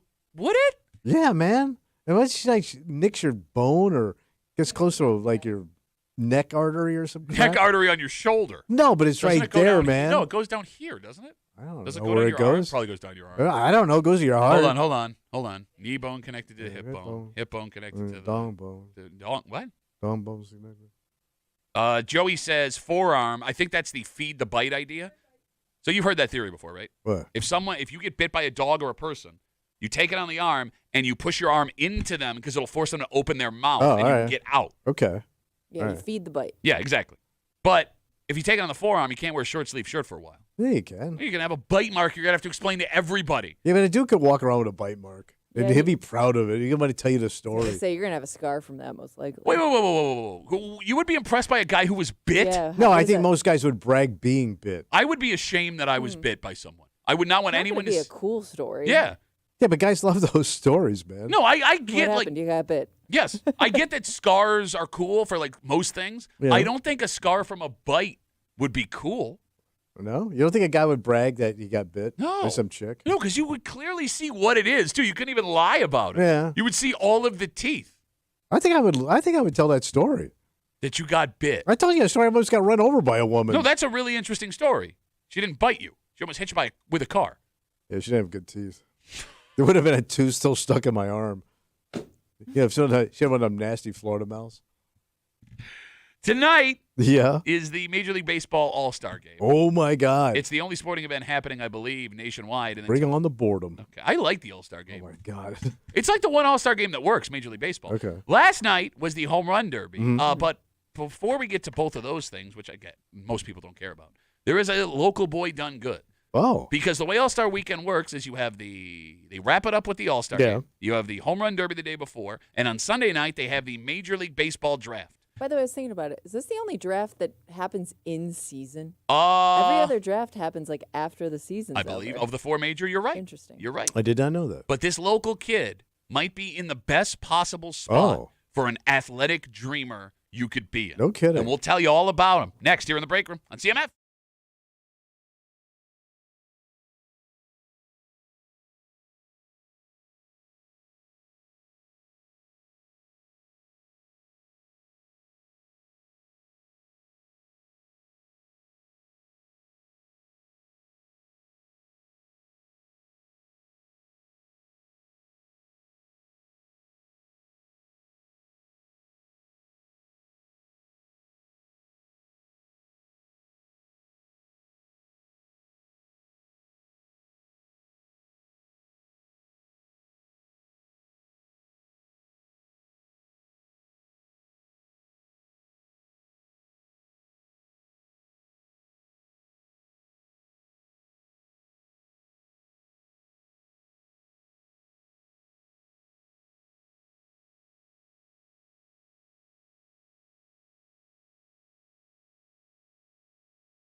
We are always here to cheer for local kids done good. Yeah. And this local kid did good. He is on the road to potential professional sports stardom. Wow. And I think you can make the argument the position he is in with the position that he plays is the best potential professional sports position to be in, period. Wow.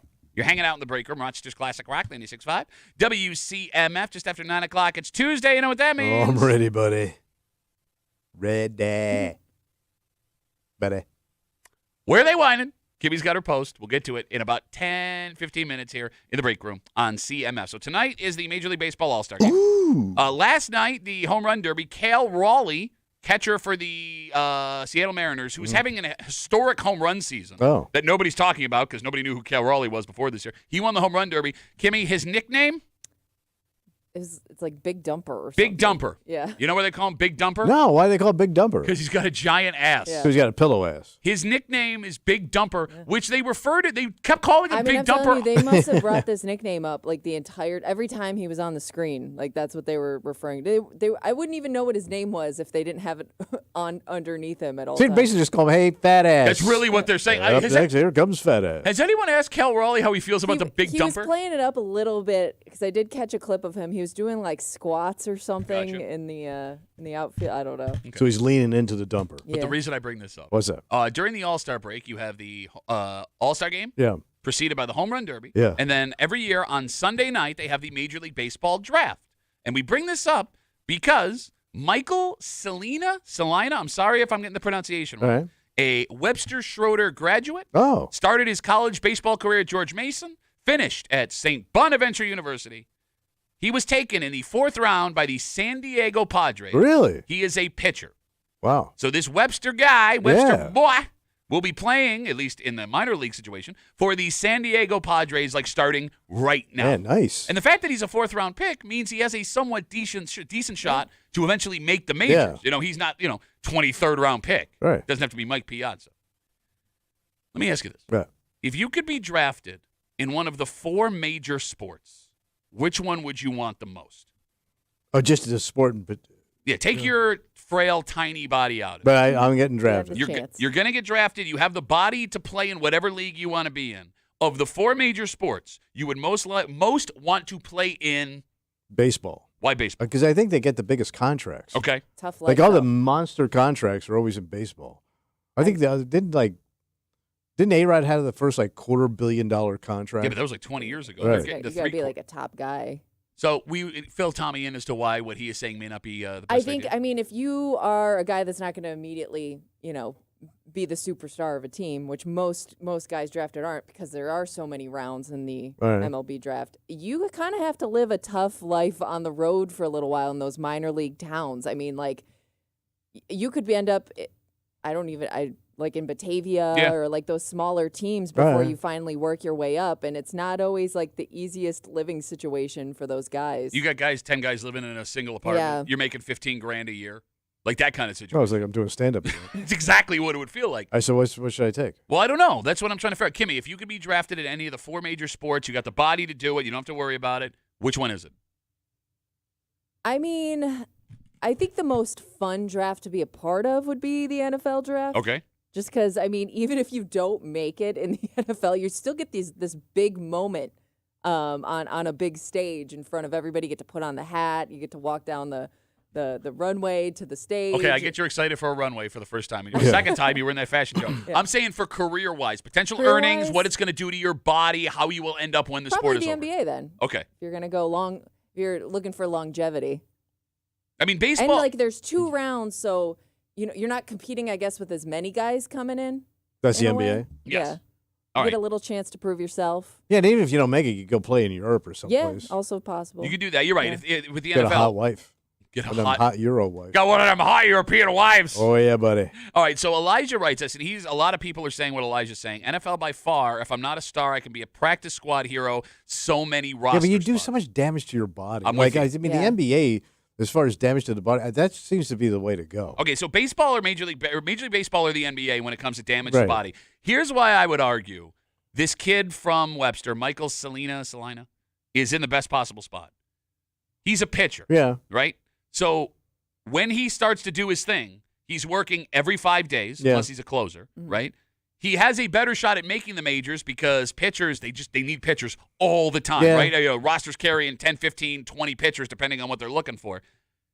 He will walk away from the sport whether he retires at 27 or whether he retires at 50. Yeah. Being able to bend over, play with his grandkids. He doesn't have to worry about CTE. You're not banging yourself up. I don't know. Some of those pitchers get some pretty nasty injuries. For example. Like permanent stuff? Like they'll have like surgery on their shoulders, arms. You know what I mean? Like, I mean, pitching isn't the easiest position on your body. I get what you're saying, right? But I would much rather have to have Tommy John surgery or a rebuilt shoulder as opposed to my knees blown out. I'm in a wheelchair. Yes, my ankle snapped in You're half. also right in the way of a line drive potentially. Okay, you're right. You're right about that too. But that is a rare occurrence. All right, so nobody wants hockey.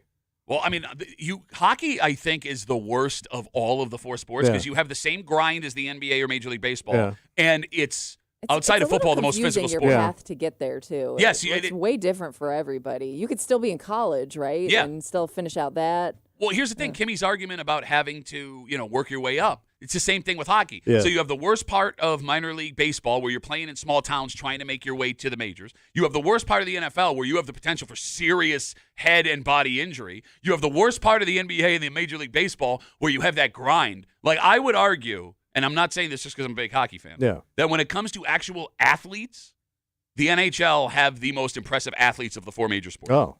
I mean, physically. It crushes your body. Yeah. Crushes your body. For example, both the Gianta brothers were over 6 foot when they started. So funny you bring this up. I don't know how I fell on this channel yesterday. Oh, it was on the Golf Network.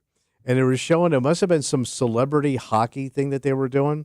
And they were showing these hockey guys coming out to play at this tournament, right? Okay. They're getting out of their car, but they're older dudes, right? They all had the same hunched over walk.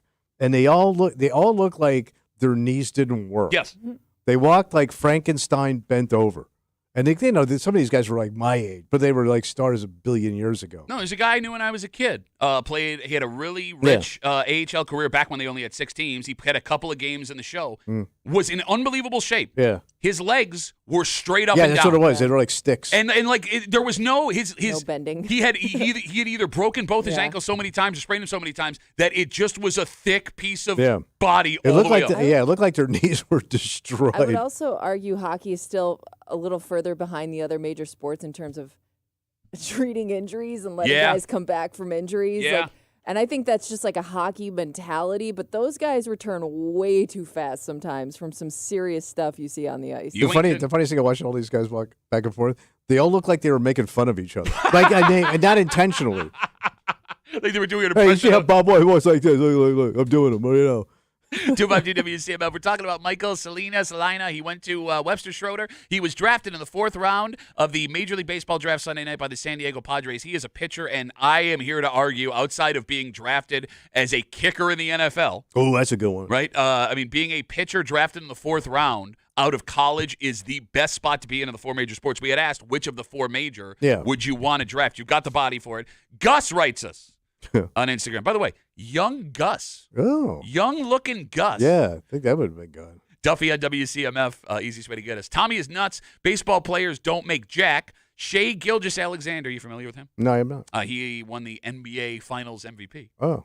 Is set to make almost $1 million a game next year. Damn. The answer is basketball. Aiden agrees. The answer is the NBA. The G League is a great way to get called up. And you can hang out on a roster for a long time. What? Can't you play internationally too and make big bank? Like you can play in Asia and Europe. Every country in Europe and Asia has a basketball. Be a star. And they make money, right? Yeah. I mean, I had a buddy that went and played somewhere. God, I forget. They can make it. They can make a living. But he was making like $400,000 a year. Jesus Christ, man! He tells this great story. God, I forget where he was playing, but he comes back. He played college ball, and he comes back, and one of his buddies had made the NBA. And he called him and was like, hey, man, come work at my camp. I'll pay you $10,000. Yeah. And he was doing it as like a favor to him. Yeah. Like, hey, man, I want to help you out. And he had to like be like, no, you don't understand. I make money. Yeah. I make good money. No kidding. I'm okay right now. I'm playing in Europe. Everything's okay. I don't know. I mean, the NFL would be the most exciting because you got the most eyes on you. But you pay for it. You do. You just pay for it. Your man. name before you even step foot onto a field. But I don't know. Man, when you're my age, if you make it, you're a half a veg. And like, here's the thing too. Like when I was a kid, I would have given anything to play in the NFL. Yeah. Having this job, being on the sidelines for some games, these practices, meeting these guys. There is not enough money in the world for you to pay me to play one NFL snap. And you know why that is? Because back in the day, those guys didn't live that long. Men didn't live that long. Now these guys are living longer, and they're in so much pain. You know what I mean? Yeah, you might be right. You know, the guys, most of these guys, you dropped when you were 55, 65. Guys living to 70, 80, and they look it, man. No, I don't know, man. Like, if you talk, any guy that's in his, like, late 20s, early 30s that think, like, I could play in the NFL right now, so help me God, spend one series on an NFL sideline and experience up close what those collisions are like. Oh, yeah, they're brutal. It's horrific. Yeah. And the fact that these guys get up from even the most simple tackles when you are standing right there is astonishing. The sound is ungodly. Yeah. Ungodly. Oh. By the way, before we move on, again, congratulations to Michael getting drafted. There are multiple kids from Rochester. Yeah, there's a handful of them out there now. Playing in the majors. The best one at the moment, maybe Ernie Clement from Brighton. Did he go to Brighton? I believe so. Okay. He is on a hot Toronto Blue Jays team. They're number one in the AL East right now, and he is having the best season of his career. Ernie Clement. Ernie Clement playing third base right now. That's a good baseball name. It is a great baseball name. And he's like a good dude, too. He comes back to Rochester. He does all this stuff with whoever wants to, like, hang out with him, talk to him. I mean, it's like he's like everybody's All-American. No kidding. So everybody go cheer for Ernie Clement and the Toronto Blue Jays. Right, and you hate the Blue Jays. No, I am a Blue Jays fan. Oh, you hate I hate the Maple Leafs. Maple Leafs. Maple Leafs suck. Let's take a break. All right, it's 9 o'clock. It's Tuesday. You know what that means? Oh, I'm ready, buddy. Shut up, man. Shut up. The king is back, baby. Kimmy's got her post. We got folks already waiting on hold. 252 WCMF if you want to try and guarantee your way in. We do Where They Whine, and we do it next here in the break room. Let's see CMF.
All right, we're back at it. We are out of practice. Yeah. We have had a week off of all this. right. And you're not. I'm fresh. You're not good weekly. Yeah, maybe you needed a break. Maybe you needed a little reset. Right there. Is that what it is? The reset. So you're coming out hard?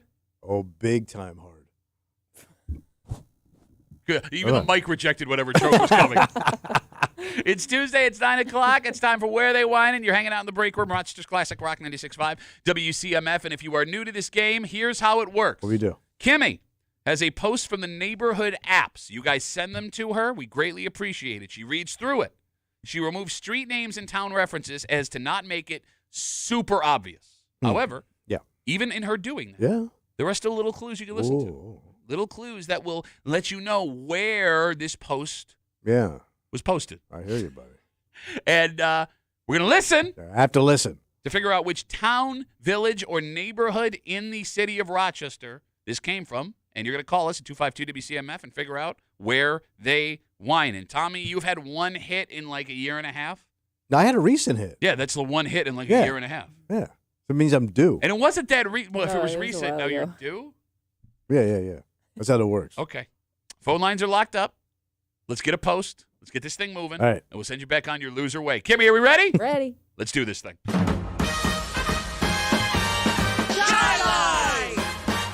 Pittsburgh!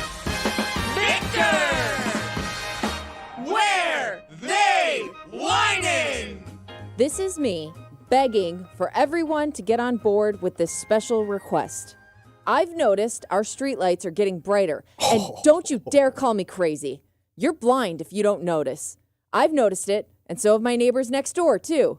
I swear to God, they really are brighter. It's to the point where it's affecting my quality of life. We have one right in front of our house, and now it shines so bright in our bedroom window that I had to purchase blackout curtains to combat the light. It's hard to match them to our bedroom, and they're ugly. I should not have to alter the interior of my home because, and then names the town, decided to turn up their bulbs to the highest possible sunlight setting. I sure hope our tax dollars didn't go into this upgrade no one asked for. Back to my request, though. All I ask is that you make a call to, and then names in office, and tell them that you'd like them to adjust our neighborhood street lamp bulbs. Whatever they did, they need to undo it immediately. The more phone calls and messages, the better. They'll have no choice but to address it. Our voices should be heard. We are all entitled to a good night's sleep as residents of, and then names the neighborhood. By the way, I love this mentality. What? If we all make enough noise, they'll have to change it. It's like, hey, let's all do a survey, or what do you call that thing? Where everyone signs. Petition. Petition. Yeah. To the U.S. government where everyone gets one free cookie a day. Whole country signs it. They're not giving us They a free have cookie. they have to send you the cookie. Okay, this is tougher than you want to believe. No, it ain't. Okay, go ahead, my friend. Well, first of all, you don't know nothing about light. What are you talking about? You're not a light guy. You're not lives in the a lamp darkness. guy. There's lights in my neighborhood. No, there ain't. Yeah, there is. You ain't got no street light. I got lamp. mad street lights in my neighborhood, son. You live in like Bleakville. But it's got street lights. By the way, I live in Bleakville. Your wife lives in Bleakville with you sharing a home with her. Very bleak. What you were saying. So this is as soon as I hear street light, I had a vision. Okay.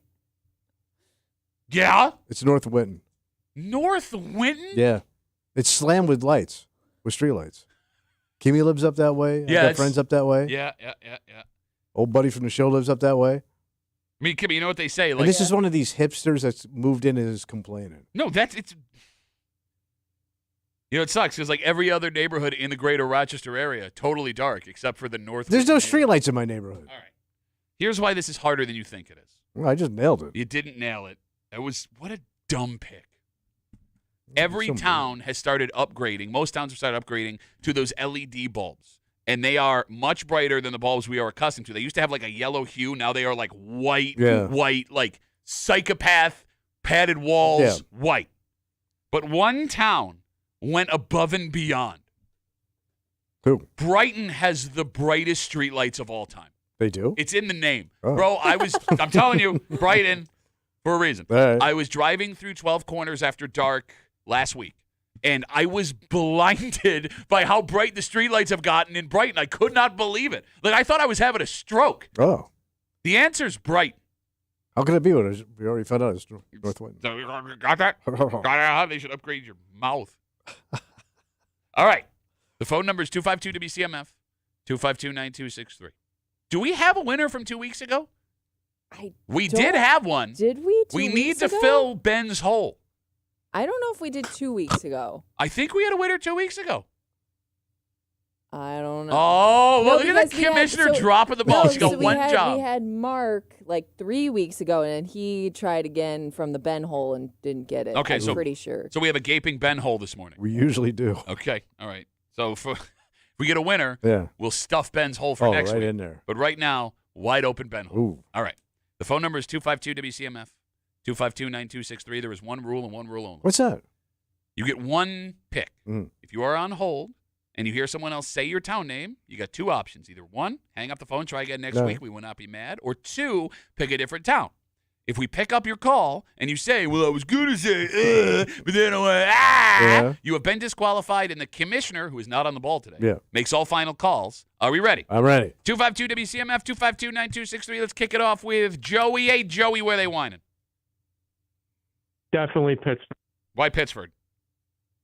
Those old farts are always complaining about any and everything, and it doesn't surprise me that streetlights are too bright for some of them. Okay, this feels like a younger post based on the way it was written. See, I had hipster dick. Really? Yeah. Well, like normally when it's older folks writing these posts, it's very proper English sentence structure. This sounds like someone that's just like riffing the way that Kimmy read it.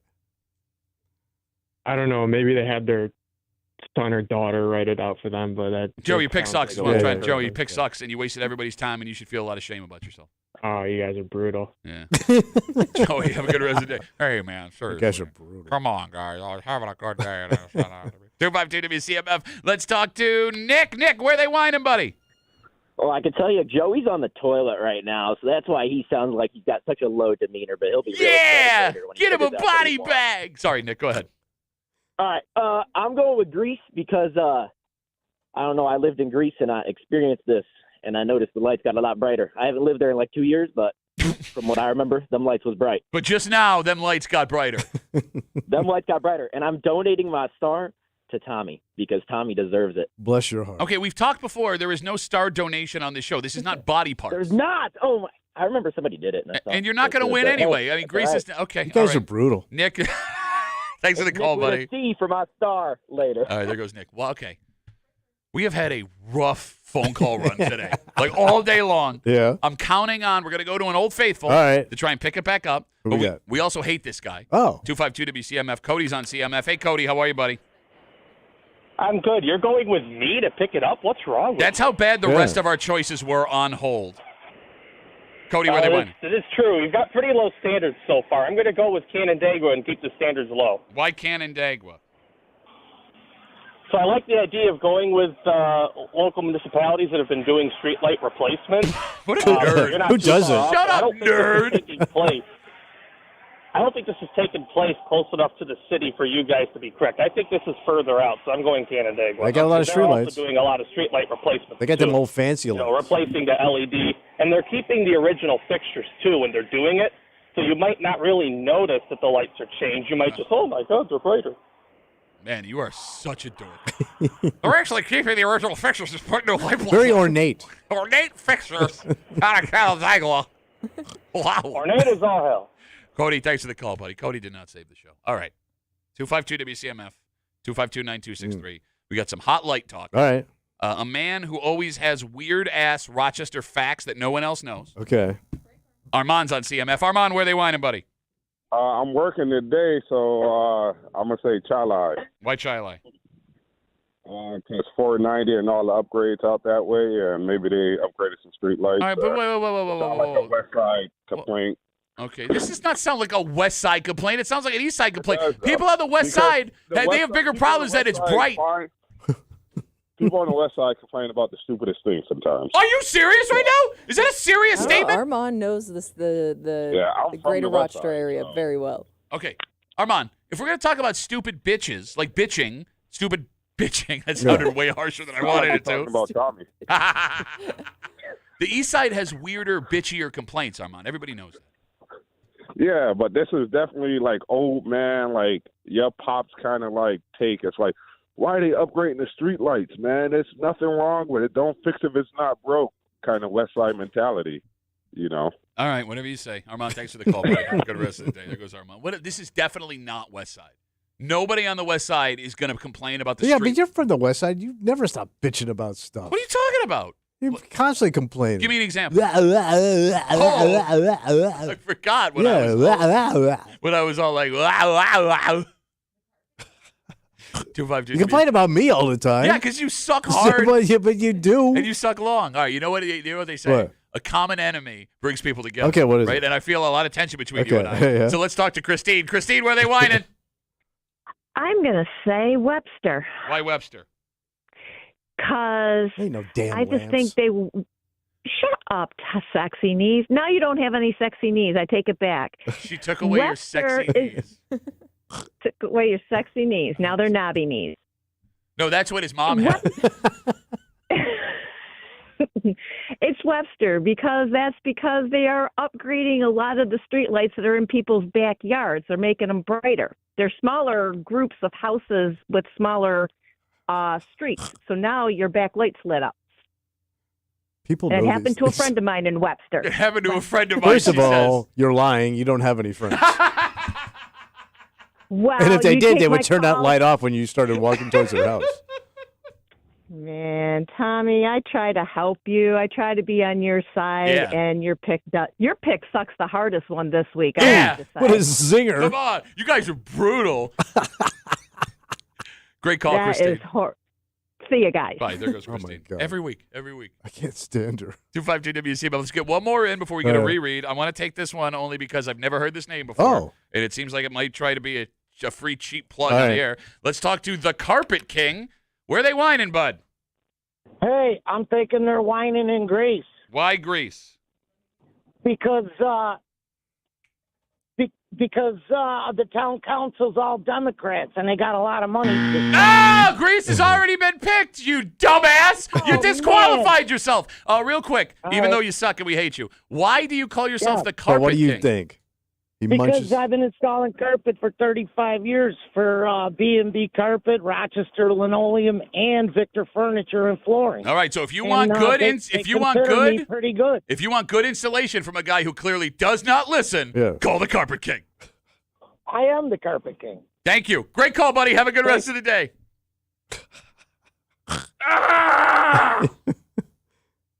252 WCMF 252-9263. Why do we do this game? I don't know. Everybody gets so mad. It just brings me up here. Yes. I'm up here right now, man. I hate this so much. All right. Kimmy, can we get a reread for the folks that are just joining us, please? You sure can. Thank you. This is me begging everyone to get on board with this special request. I've noticed our streetlights getting brighter, and don't you dare call me crazy. You're blind if you didn't notice. I've noticed it, and so have my neighbors next door, too. I swear to God, they really are brighter. It's to the point where it's affecting my quality of life. We have one right in front of our house, and now it shines so bright in our bedroom window that I had to purchase blackout curtains to combat the light. It's hard to match them to our bedroom, and they're ugly. I should not have to alter. And they're ugly. And I bought them and hung them up. I should not have to alter the interior of my home because, names the place they live, decided to turn up their bulbs to the highest possible sunlight setting. I sure hope our tax dollars didn't go into this upgrade that no one asked for. Back to my request, though. All I ask is that you make a call to, and then names the office, and tell them you'd like them to adjust our neighborhood street lamp bulbs. Whatever they did, they need to undo it immediately. The more phone calls and messages, the better. They'll have no choice but to address it. Our voices should be heard. We are all entitled to a good night's sleep as residents of, and then names the neighborhood. Everything going on. You want to mobilize people for light? Let's overwhelm these bastards. 252 WCMF. Tommy puked all over himself out of the gate with North Winton. I am in Brighton. Joey is in Pittsburgh because he sounds like old bitches. Nick is in Greece because he lived in Greece 2 years ago. And, quote, them lights is bright. Cody called us up in Canada, went with Canandaigua, then proceeded to talk for like 3 minutes about the ornate fixtures in the streetlights. Armand is in Chi-Li because he said that West Siders have weirder complaints than Yes. East Siders. Christine Webster said she had a friend. Yeah, but no, she has no friends. There you go. And the Carpet King just called us up and disqualified him. Very disappointed in the Carpet King. What did you think was going to happen? I thought I was going to get a good munch joke out of it. Nope. 252 WCMF 252-9263. Let's talk to Chris. Chris, where are they whining, buddy? Morning. I'm going to say Irondequoit. Why Irondequoit? Because they don't like change, and they want it darker so nobody sees their illegal activities. Wait a minute. What illegal activities are happening in Irondequoit? It's all Italians, you know, all that underground illegal What stuff. the hell does that mean? Okay, Chris. Thank you, buddy. The lights are too bright. Okay. 252 WCMF. Let's talk to Caleb. Were they whining, Caleb? We're going to go with Fairport. Why? God, I hate Caleb. Why Fairport?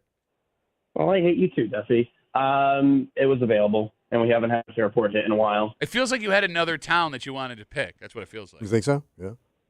I did, but I'm not an idiot, so you ain't going to get me. When did that start? Yeah, Caleb. When did that start? Yeah, I'm being brutal today, bro. I couldn't make out what Tommy said. He's an idiot with his trash shoulder.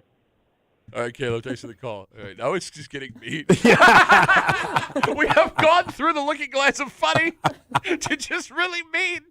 252 WCMF. We're brutal, bro. We are brutal, dude. Yeah. A man who always brings a lot of fun and joy. Yeah. Barber's on CMF. Hey, Barber, how are you, buddy? Good. I'm going to go with Brockport. Why Brockport? They put them lights in to keep the mountain lions away. Or that less than one mountain lion away. Okay, are there a lot of streetlights in Brockport? Probably starting out with the college kids and all that, just to keep it safe. Okay, keep an eye on them. But if it's on campus, you wouldn't be living on campus. There's no kid in a dorm that's like, I would like to write the town because the light's too bright outside of my dorm room. No, for the kids who are walking around. You Boo! know, You piss off! Boo! Plus, Duffy, a lot of kids live off campus too. You know, there are such things as frat houses and seniors who don't want to live in dorms. You know, you're 19, 20, you're 20 years old. You don't want to be living with freshmen. Ever. Our frat house. I had to buy blackout curtains and they don't match. Barber, we got you for Brockport, buddy. Thanks for the call. 252 WCMF. We go for a man who always brings the joy. Oh, the Prince of Darkness? Yep, to a man who sucks joy out of everything. Jeremy, where are they whining, buddy? I really missed for a week watching Tommy yawn and look off camera and basically fall asleep like he's a stroke patient. You're bored in your own show. It was a long night last night. There's one thing that everyone has missed and nobody's brought up. The person who wrote this said, I hate to change the decor of my whole bedroom just because of this light. So that rules out anyone on the west side, right? Because everyone on the west side is hanging up their like 1992 sheet set that they put on their bed of Bill's like AFC champion, just tacking it up on their window to block out any stray light, right? They're not going through the trouble of trying to put up curtains in their bedroom. I feel like Jeremy has been inside my childhood home right now. Well, you did what you could with spiky hair, Lance there. Why am I born against you? Shut up. Listen, this is Victor all day, every day. Victor? Yep. Does Victor have streetlights? No. When's the last time you've been in Victor, Dark Boy? When's the last time you've been in Victor? I bet I live next to Victor. You don't go to Victor, I though. go close to it. You don't go. I go closer than gloomy Jeremy. You are on fire today. I live next to Victor. Wow. What a hot take. 30 years. The award I could win. Let me yawn again and look. All right. See you, guys. See you, Jeremy. 252 WCMF. All right, let's rip through some folks. Let's talk to Steve. Steve, where are they whining, buddy? Somebody take my answer, but I'm going to go Henrietta. Well, okay, what was your what was the one you were going to pick before? I'm not going to answer that. Come on, this isn't my first time on here. Excuse me, super smart Steve over Ain't here. my first rodeo, Hey, son. man, I know what you're trying to do. All right, you picked Henrietta. Why That's right. Henrietta? Well, I'm going to go with the whole sheet hanging in front of the window, and now this person's got to go and get off their wallet and buy blackout curtains.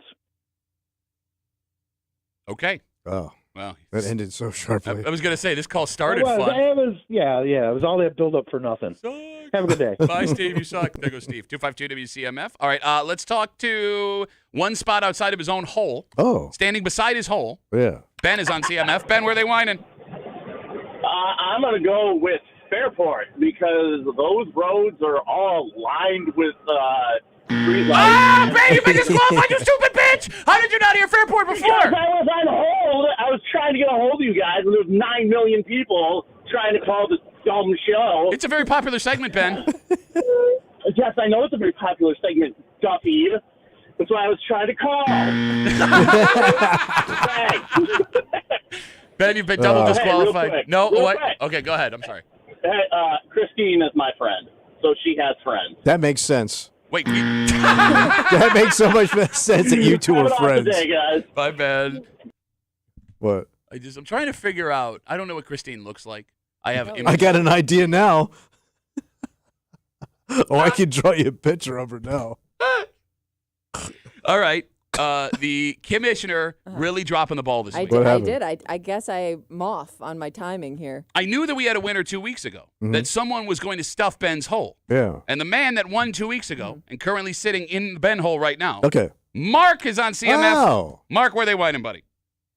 Well, this is kind of an easy one. It's between two towns that have not been guessed yet. Okay. All right. So I'm bouncing back and forth between the two. They both have a lot of streetlights, and they both have streetlights for a long time. And this writer was talking about upgrades to current streetlights.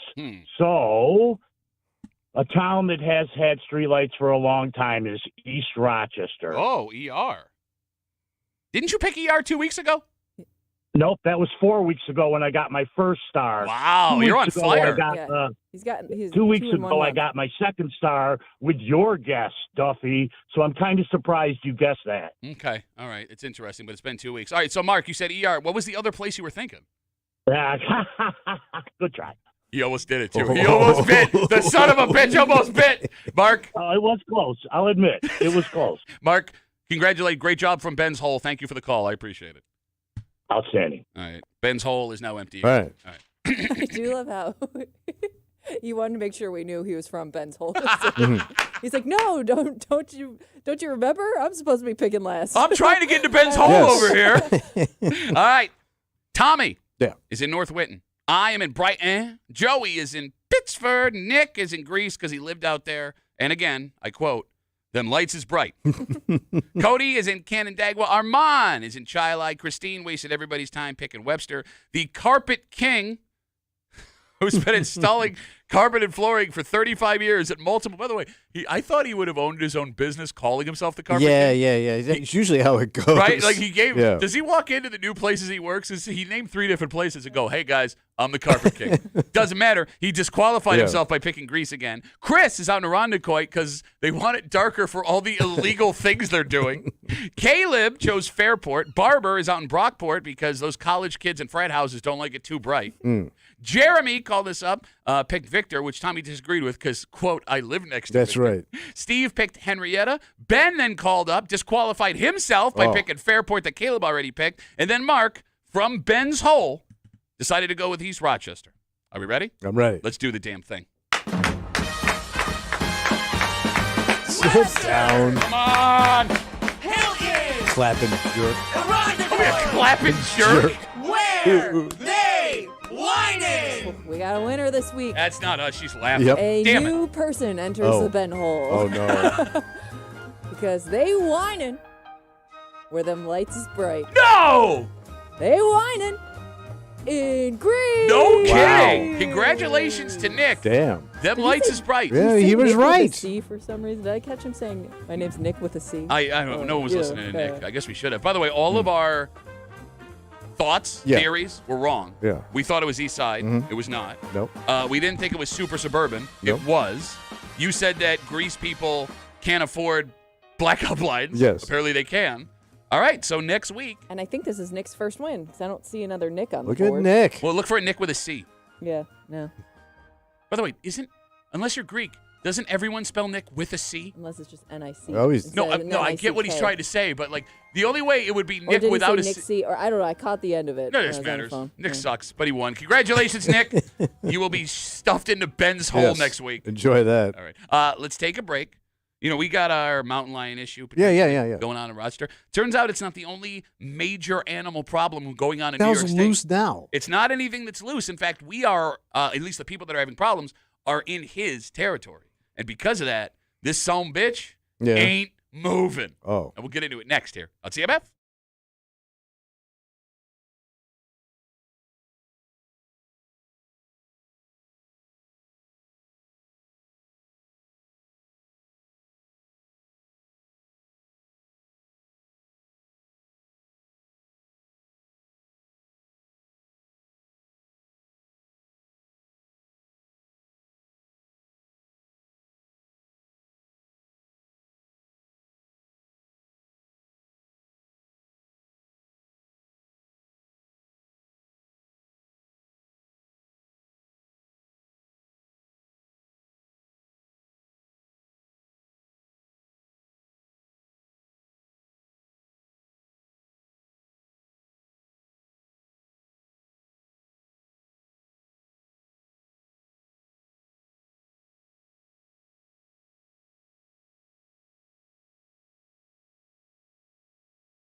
been a week of wild animals in New York, Tommy. We have more? We got a potential lion walking around the greater Rochester area. And then east of us, something just as bigger and just as scary.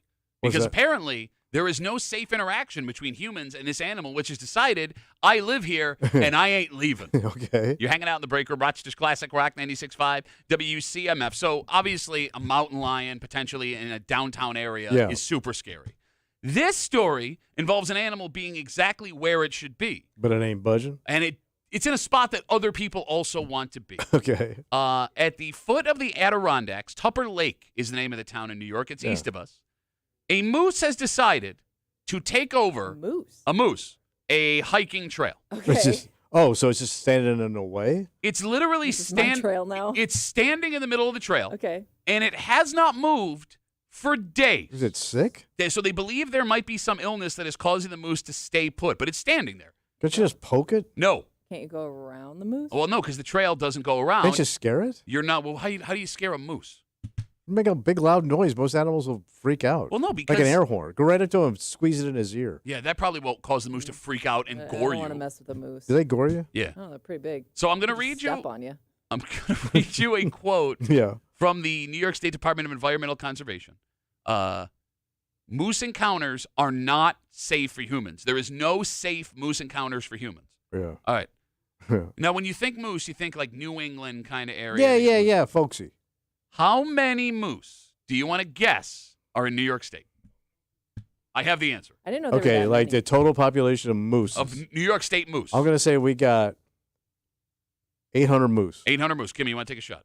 I'm going to say under 200. Under 200. Are you light? Both of you are wrong.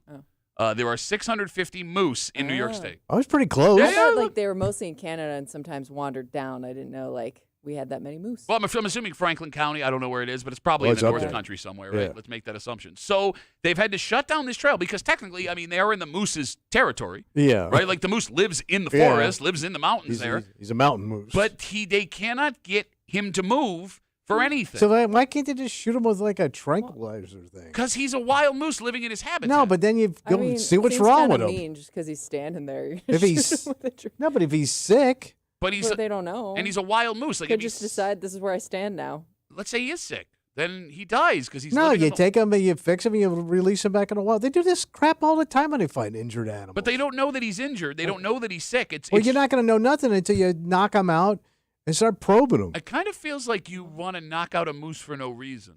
No. Like you're interested to see Yeah, a video I of a know. moose Why- going down.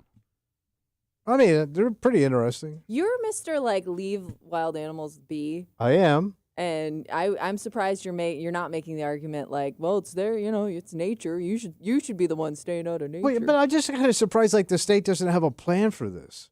But why would you think, by the way, I'm watching a video of the moose.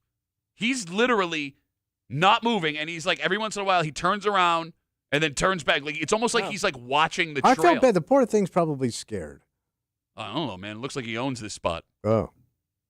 So they've had to shut down the trail because they found that curious onlookers were coming and taking pictures of the moose, which, look, man. Let him do it. Thank you. Let them do it. Yeah, I Let the don't wanna moose have know- some fun. I don't want to know what territorial moose do. So how close do you think the closest moose is to us in New York? right Oh, now? we've got to be like hundreds of miles. Okay, but if 2 weeks ago I asked you how close is the closest mountain lion, you would have said hundreds of miles. It's South Dakota. What are the chances there's a moose within an hour drive of us? There ain't no moose. How do you know? I've never seen one. Just because you've never seen a mountain lion either. Well, true. I mean, like, if they live, do moose live in the mountains? Yeah. Mountain moose? They're all in Alaska walking around. No, I'm asking. Yeah, it's mountainous. I understand that Alaska is mountainous. Yeah. I understand that we are cold. I'm saying if the best odds for me to see a moose in New York would be what terrain? The mountain, Adirondacks. Heavily wooded areas. Whiteface. Got to go up to Whiteface. All right, but in that way, there's mountains around us. They're just not as big. I mean, Letchworth has a lot of tall peaks. Yeah, but they're not that tall. Is there a moose in Letchworth? Letchworth moose? We'd hear about it. Maybe it's just like so common that we don't hear about it. I mean, I'm asking seriously because I was unaware that We don't hunt them, do we? I don't. Can you hunt moose? That's You what I'm saying. can, but I don't know if you can hear. Kimmy, can you Google if you can hunt moose in New Probably York? not if we only got 600 of them. Yeah, 650 We're moose. kind of light on the moose. What are you going to do with a moose, too? Eat it. Can you eat moose meat? Yeah. says there have been occasional. Sorry. It's delicious. Yeah? What's it taste like? Tastes like chicken. Okay. But gamey. You probably like it. You like that gamey ass meat. I do love gamey meat. That's why your mom liked me so much. You were saying, Kimmy, I'm sorry. There have been occasional. They called it a venison a snatch. Snatch venison. Ooh, jerky. No, that's what she did to me. Kimmy, I'm sorry. Go ahead. There have been occasional sightings of moose in the Letchworth State Park area, but it's not known as a prime moose habitat. But there are meese. So it's a stray moose. No, but I'm saying if there have been spottings, that means there's probably moose around there. So there are moose within an hour drive of us. All right, there you go. You excited no, now? you cannot hunt moose in New York State. All right, no moose hunting. You can't. Like you say, I've never heard anybody. But I know you can in like moose Canada. burger. Dude, can you Google if people eat moose and if I can Yes. buy moose meat? So I think they do in like Montana or something. Montana moose meat. Oh, that's good meat country. Like, could I get where? Can I send away for a moose burger, like to put on my grill? Like your Omaha steak Yeah, style? Omaha moose steak. Michael writes us on Instagram, Duffy and WCMF. Easiest way to get us. I'll say it the way I think he's saying it. There's a pretty sizable moose in the Adirondacks. Yeah, we got that. Yeah, they're huge. We understand that, Michael. Aren't they like the size of like an SUV? So, fun fact. Again, we're talking about this story happened just east of us in Franklin County. There is a moose that has taken over one specific part of a trail in the mountains. He won't move. He has not moved for days, and they've had to shut down the trail because hikers are trying to get to the moose to take pictures of the moose because they're curious about the moose. Yeah. When I was on the road doing comedy, I had to do a show 12-hour drive east of us. Okay. I did not know the United States went that far east. It was in like the tip of Maine. Oh, so you way up there. It was a college. Yeah. It was so remote. How remote was it? That my hotel was 2 hours away from the show. Oh, my God. That's as close as they could get me. But did they do that on purpose? Hoping you wouldn't find the club.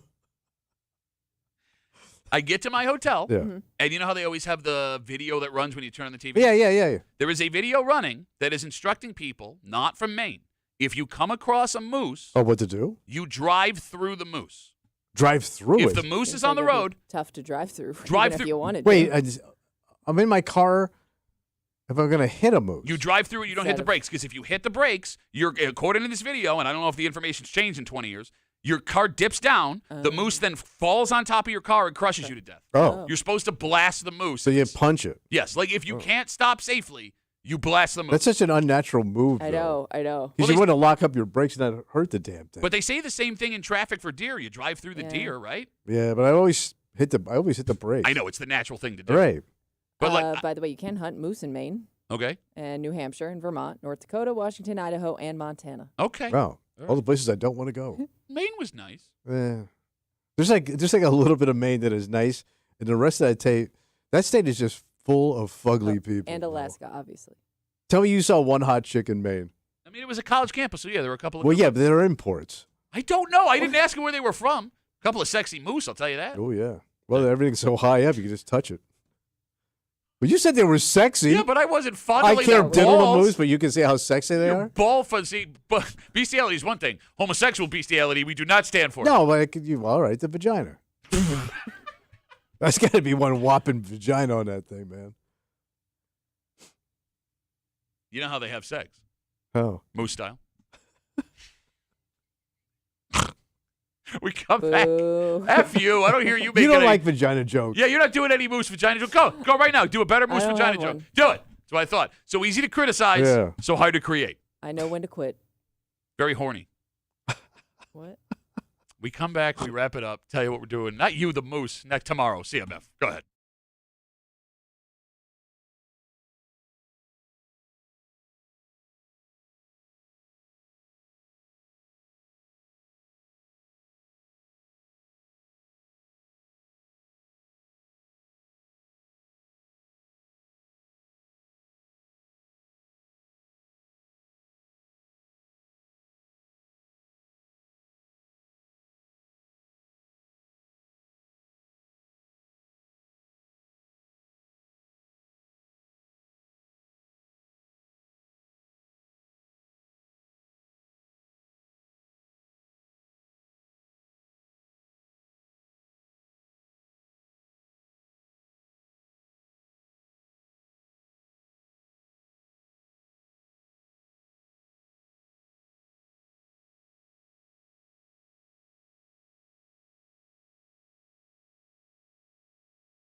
Hey, it's going to be Rapparoo. Audio Tuesday Rapparoo. For a Tuesday Break Room CMF that makes tomorrow Wednesday. You know what that means? Hate, Pat. Hate. Hate Mail of the Week coming at you. 2 weeks ago, we told you a story about how Kodak is making money in a whole bunch of new products. Yeah. We're talking like coolers, televisions, binoculars, anything you could think of will have the Kodak brand on it.